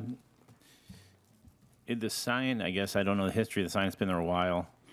To me, with the borrowing as it is, I won't support this because I think this is a want versus a need. Tough choices have to be made when you have a 72% increase in borrowing, and this is one of them. In the perfect world, I'd say yeah, but this isn't a perfect world. We have to be conscious. I mean, we were conscious earlier of other things, funds not to be transferred and this and that. Well, this is just increasing the debt that we just lowered. Theoretically, $30,000, which is more debt service, which is really concerning to me moving forward. So I will not be supporting this amendment. Any further discussion? Okay, Alderman Bruno. For the same reason, I am concerned about that expense as well. I love the sign. I would say that when we don't have money, we don't spend money. That's what I do at my house. So same thing since the beginning of the process for the budget. We are looking at cutting, and now at the end of the budget, we are adding. So I'm really concerned about that. It's, again, my first budget, so I kind of have numbers in my mind every day and every night. That one came yesterday, if I recall, right? So I don't know. I'm questioning that. Can we do differently? That could be a question. I love my park and rec director, and I love what we are doing on parks. So my concern is just, at this point, yes, we can do everything we would like to. I could say there is what needs to be done, there is what we would love to be done. Of course, it's going to be not that bad timing because we have money from the previous amendment. So I'm not sure. Okay, Alderman Steiner.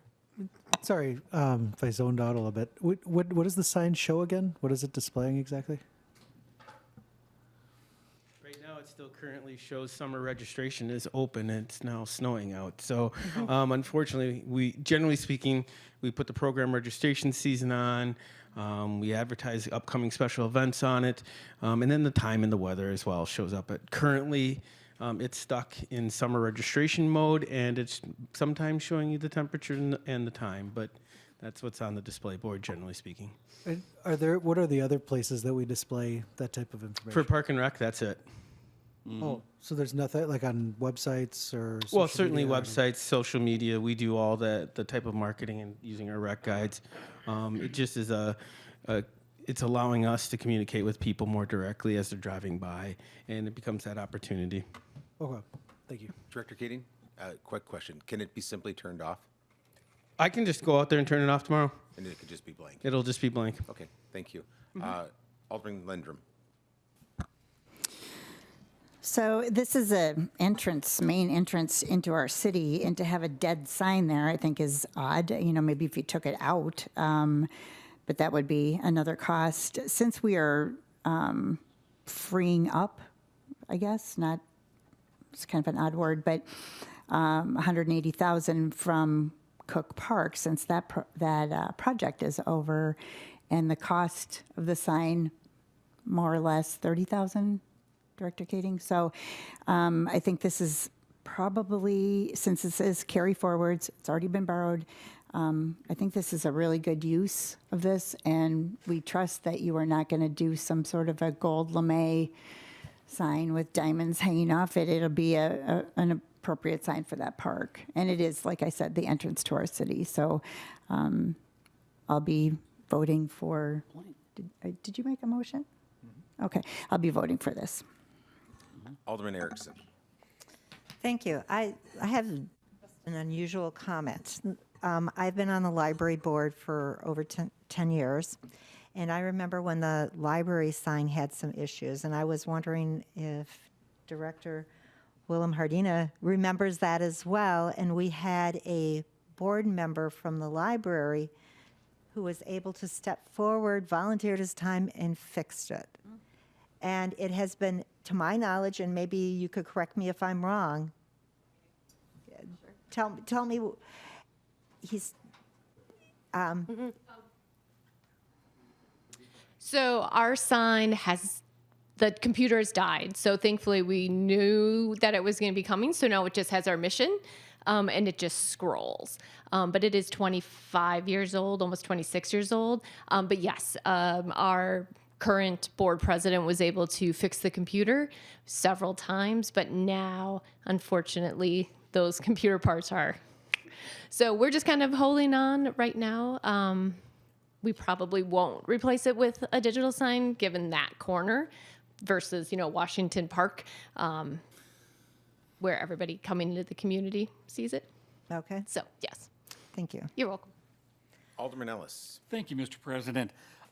Interesting on this one, and it's a personal choice for any of us, but I look at this as branding and marketing for Neenah. Now, wearing my member of the Business Improvement District that I sit on, and we'll be actually have a report for you tonight. Wow. We have had conversation in the bid group, and that has also gone back to future Neenah, that these types of signs may be a way that we can market Park and Rec, events from City Hall, things for future Neenah, shopping district. There's a whole plethora of what if. And the reason why we started to talk about this is because we were looking to buy billboards on 41, and those could run $5,000, and you get 5 seconds of eyeball time. That's it. 7 words or less, or you're not going to see it. And there's more billboards than there are, grains of sand on the earth.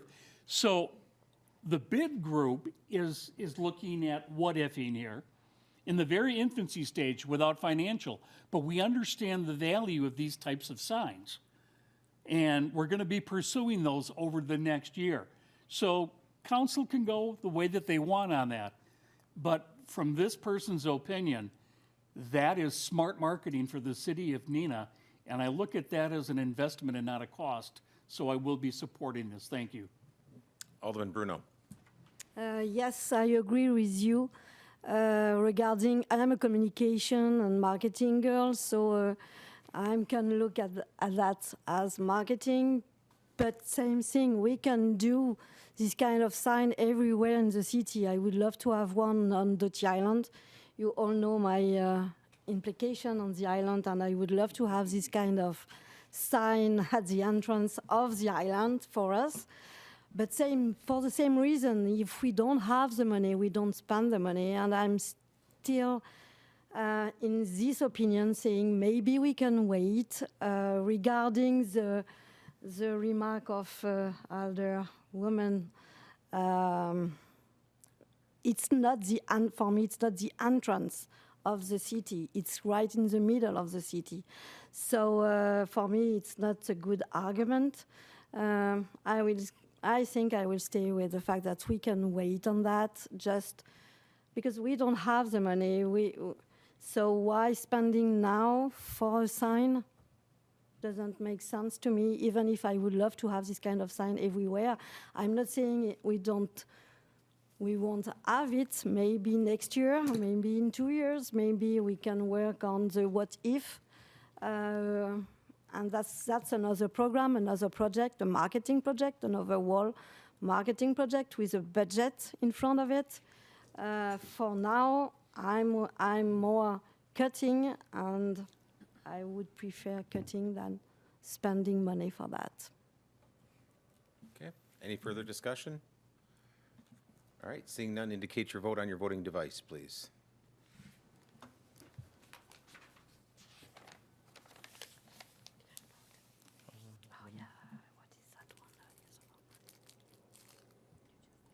Lawrence, you got to vote? Yep. So you just said that you were going to vote. Yes, it's no. All right. And the amendment passes. Okay. Any further amendments to come before the council? We'll wait till I think we have one more.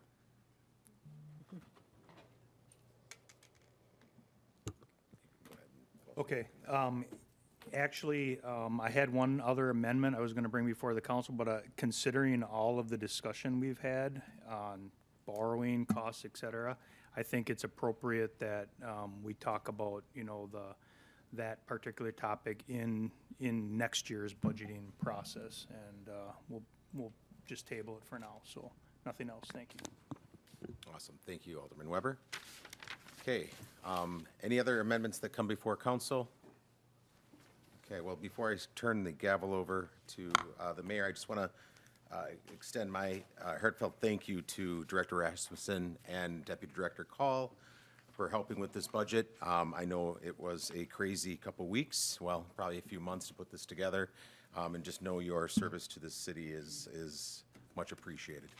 And to Mayor Lang, and working diligently on this with all your department chairs, thank you. And it's interesting, anytime, and those that know me, I'm more of a talk first and a processor. So when you're chairing something like this, what I love about it is that I can hear all of our council members' concerns and care for the city. And oftentimes for most of these amendments, I didn't have to say anything, which even though, it's like, I don't really want to talk. And I didn't think anyone was doing that. I just thought all the points were figured out and discussed really well and professionally. I know that the public has a very narrow perspective sometimes on what goes on here at City Hall and on this council. They don't often see a lot of the conversations we have behind the scenes. I always like to prefer it as, seeing how the sausage is made. And it gets messy, and there are probably some conversations that, get heated, but I don't think anyone here is on council for, recognition or anything like that at all. Do it for the love of Neenah. And definitely when it comes to budget, it requires that balance. And so I want to thank council for the diligence with this year's budget. So with that, I will pass that over to you, Mayor Lang. Thank you. So we have on the floor a motion and a second, and now as amended, Resolution 2025-18, adopting the 2026 operating and capital improvements budget as amended. Is there any further discussion on the budget?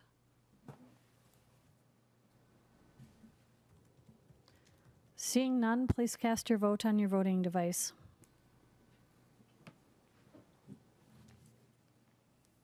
That motion passes 9-0. The next item on the agenda is approval of the long-range 2026 to 2030 capital improvement plan. Is there a motion? There's a motion by Alderman Ellis, seconded by Council President Borchard. Any discussion on this item? Alderman Paulno. Thank you, Mayor. One question I had discussed with the CIP workshops and again in the budget in regard to TIF 10, a couple potential amendments I was considering. I had discussed, Director Rasmussen had said her and Director Nyforth are thinking about the fundage that's carried forward in TIF 10 as far as utilizing that possibly to utilize the borrowing, and Director Rasmussen had indicated she needed to do research. My one question is process-wise, if the amendment hadn't been made to allow those funds to be utilized in a different manner, because part of the funds is land assemblage and the other part of carry forwards is parking ramp design, does that allow Director Rasmussen the flexibility to utilize that fundage to lower the borrowing for the warehouse potentially without an amendment? Does that, process-wise, So I got to meet with Baird today, and I did ask that question, and I was correct in what I was saying last week that what we borrowed was not taxable. The warehouse is for taxable purposes because it's private. It's going to be private use. So I cannot move those carry forward funds to fund that. We could use that for other public TID 10 projects, or if we so choose, which we need to discuss, the two of us, Director Nyforth and myself, we, in the future, if she ends up not needing that, I can automatically just apply that to the general borrowing, because we looked up how we borrowed it. We borrowed it as notes, and the wording in there he looked up today with me, and it would allow that if we so find it necessary to do that. That's excellent. That's what I wanted to know. So I did get that answer. If the fundage is still around the next budget, could you make a note in that, just so we remember this conversation, because I won't. Definitely, and I can even look at that with our upcoming 2026 borrowing in the middle of summer. Thank you. You're welcome. Is there any additional discussion? Seeing none, please cast your vote on your voting device.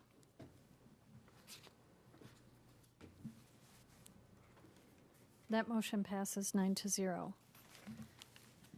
Thank you, everyone, for your hard work. Now moving on to the rest of the agenda for this evening. Introduction and confirmation of mayor's appointments. Is there any objection to unanimous consent of the appointment of Ron Klatt, Jim Taylor, Stephen Grease, Carl Volkman as members, and Eric Kasuya as an alternate to the Landmarks Commission for a 3-year term expiring in 2028? Any objection to unanimous consent of those appointments? Seeing none, those appointments are approved. The next item is approval of council proceedings. Is there any objection to the approval of the council minutes and proceedings of November 5th regular session, the approval of the committee of the whole minutes of November 10th, 2025 budget workshop, and the approval of the committee of the whole minutes of November 11th, 2025 budget workshop? Any objection to unanimous consent of approval of those proceedings? Seeing none, those minutes and proceedings are approved. The next item on the agenda is the public forum. This is the opportunity for anyone who would like to speak before council to come forward. Please give your name and residential address if you would like to speak before council.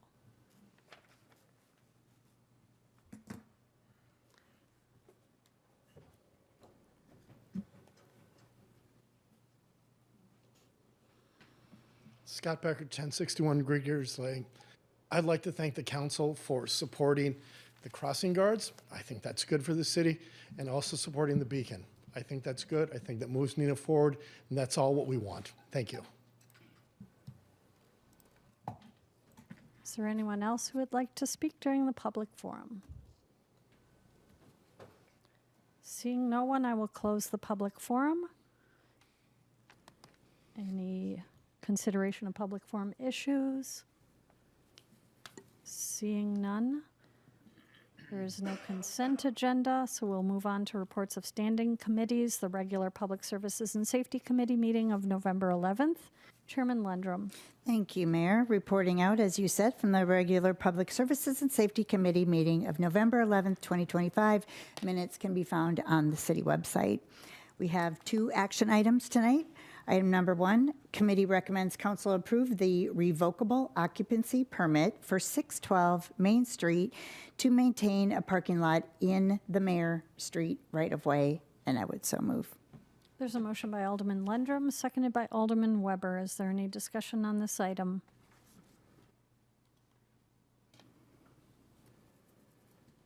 Seeing none, please cast your vote on your voting device. That motion passes 9-0. And last and second item, committee recommends council approve ordinance 2025-15, repealing Article 11, wrestling and boxing license in its entirety, and reserving Article 11 for future use, and I would so move. It's a motion by Alderman Lundrum, seconded by Alderman Bruno. Is there any discussion on this item?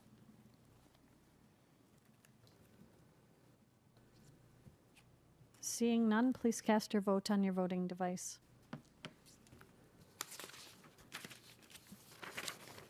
I don't have it. Looks like that. Did I touch it or something? Yeah, you bumped it.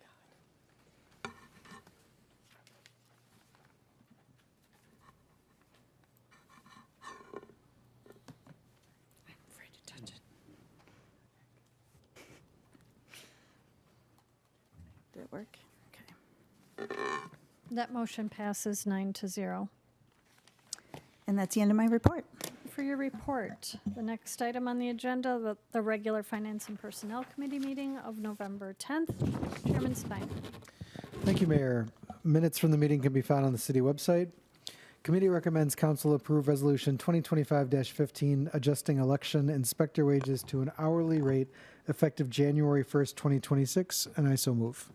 There's a motion by Alderman Steiner, seconded by Alderman Paulno. Is there any discussion on this item? Alderman Paulno. Thank you, Mayor. Just curious, are these wages, are they statutorily, like state statutorily set? Are they indexed for inflation? How does that work? I was just curious how they're established.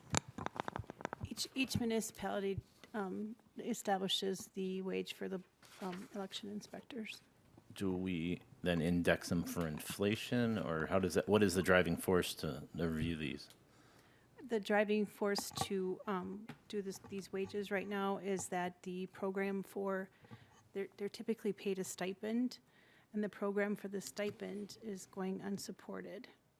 And so we have to move them into the payroll system, and the payroll system only allows for an hourly wage. And where do we rank among election inspectors? I mean, are we middle of the road? I'm just curious. We're pretty average. I know we are the same as Menasha for sure, but we are pretty average all over the state. Okay, thank you. Alderman Lundrum. I'm just going to abstain on this one just because I know it's not an increase or decrease or anything like that. But since I'm a poll worker and a co-chief inspector, I'm just going to abstain. Is there any other discussion on this item? Seeing none, please cast your vote on your voting device.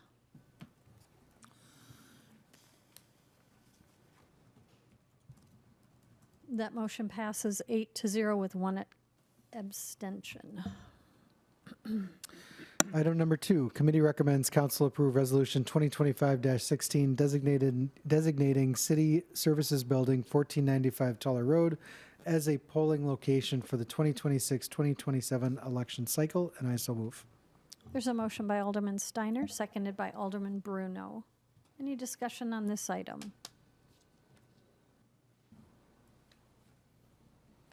Seeing none, please cast your vote on your voting device.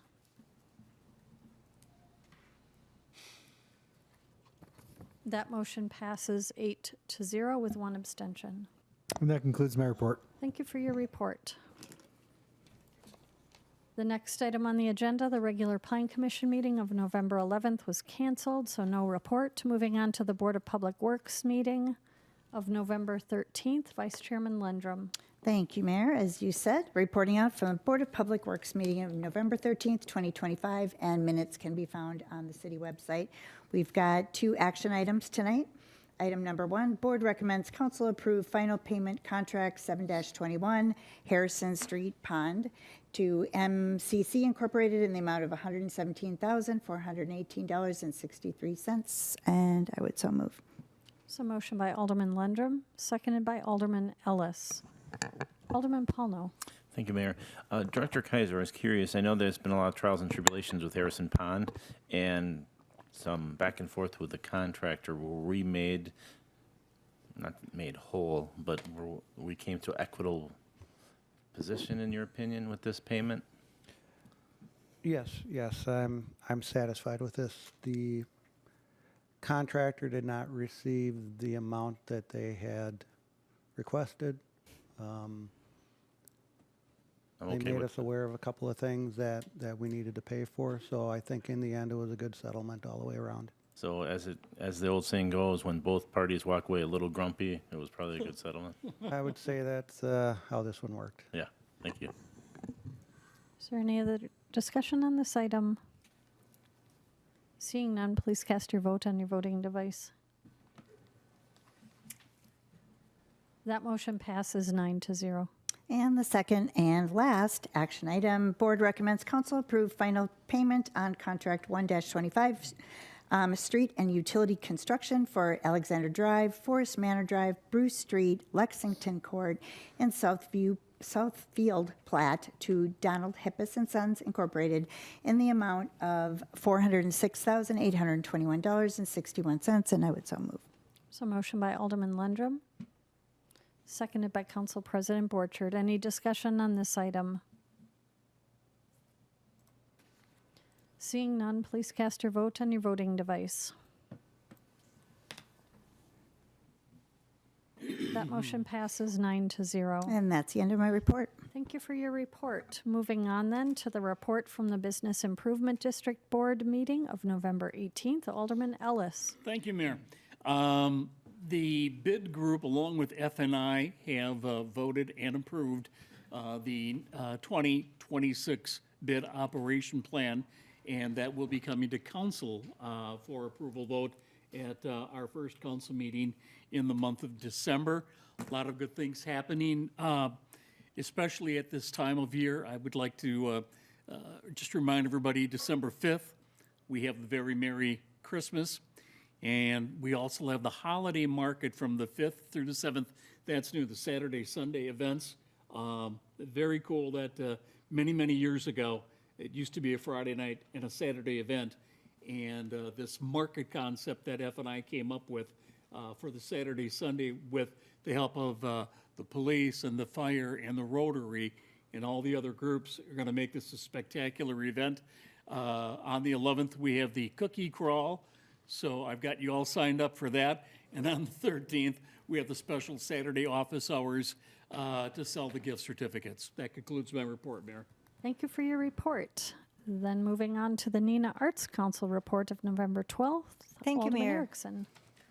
The Neenah Arts Council met on November 12th, and we will be participating on Friday night at the Very Neenah Christmas. We will be in the Alta building, so bring your kids and make a creative ornament. And we also will be participating with the holiday market on Saturday and Sunday, the 6th and 7th, in the Alta building.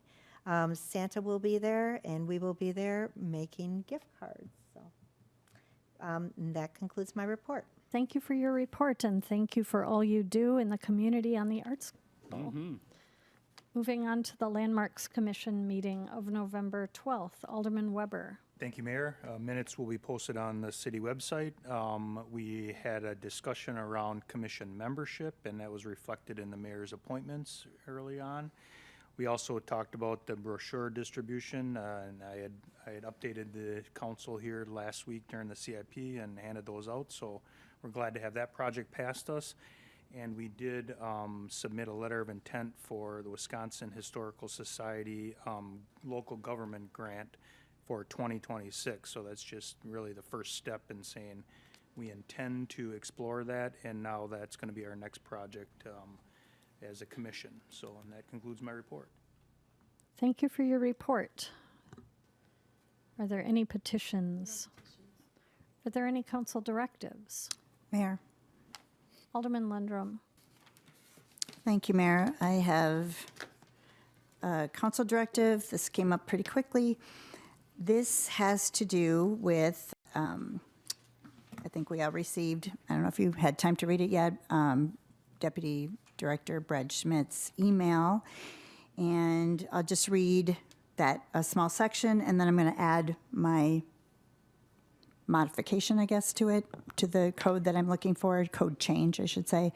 So the city has a specific code. It's section 4-95, parent E, parent 1, which states a business other than a convenience store, a Class A liquor license whose main source of income is non-alcoholic sales related, for example, grocery stores, drugstores, variety stores, provided that the display of beverages authorized to be sold by a Class A liquor license on the premises occurs in a room separated from the rest of the business, kind of like the way like Festival and some of our grocery stores, they have them separated.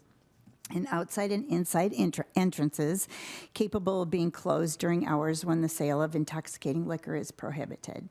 So I am suggesting a modification of this because we are starting to see small boutique businesses and they are wanting to sell bottles of wine.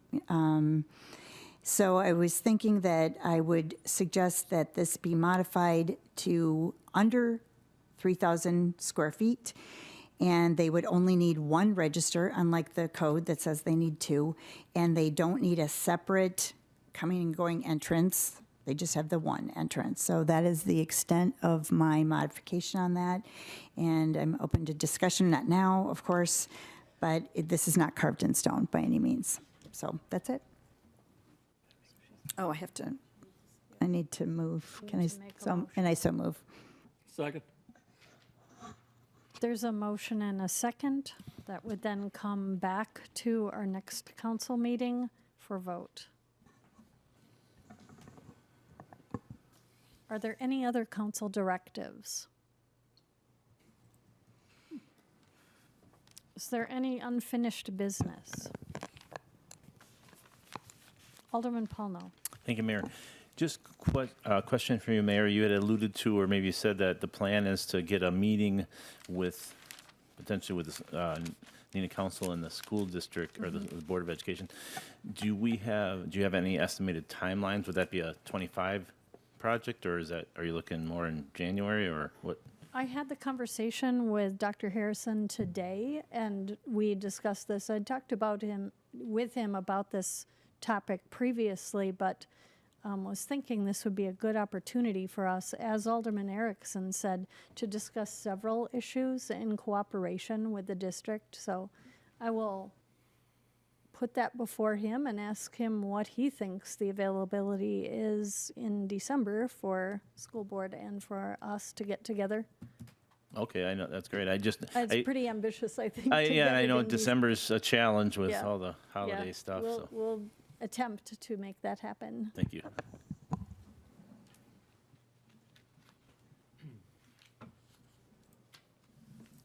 Is there any other new business?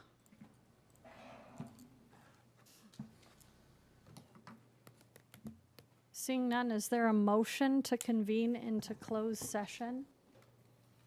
So move. Second. There's a motion by Council President Borchert, seconded by Alderman Weber. Point of order, should we read out this motion? going to Okay. right now. Thank you. I think it might, yeah.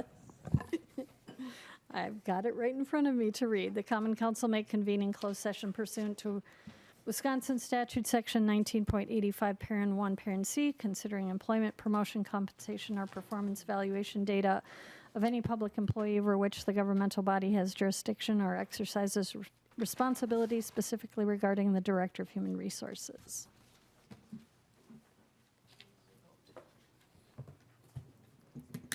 Yep.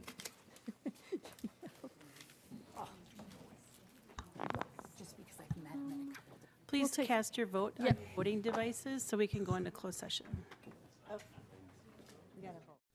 The City of Neenah is pleased to provide video recordings of City Council meetings.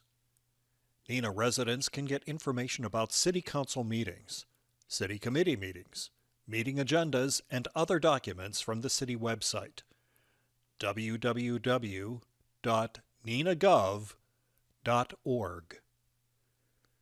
Neenah residents can express their opinions about city issues by contacting the mayor's office, contacting their city alderman, or completing the electronic feedback form on the city website. All public portions of the meetings are recorded in entirety and are not edited.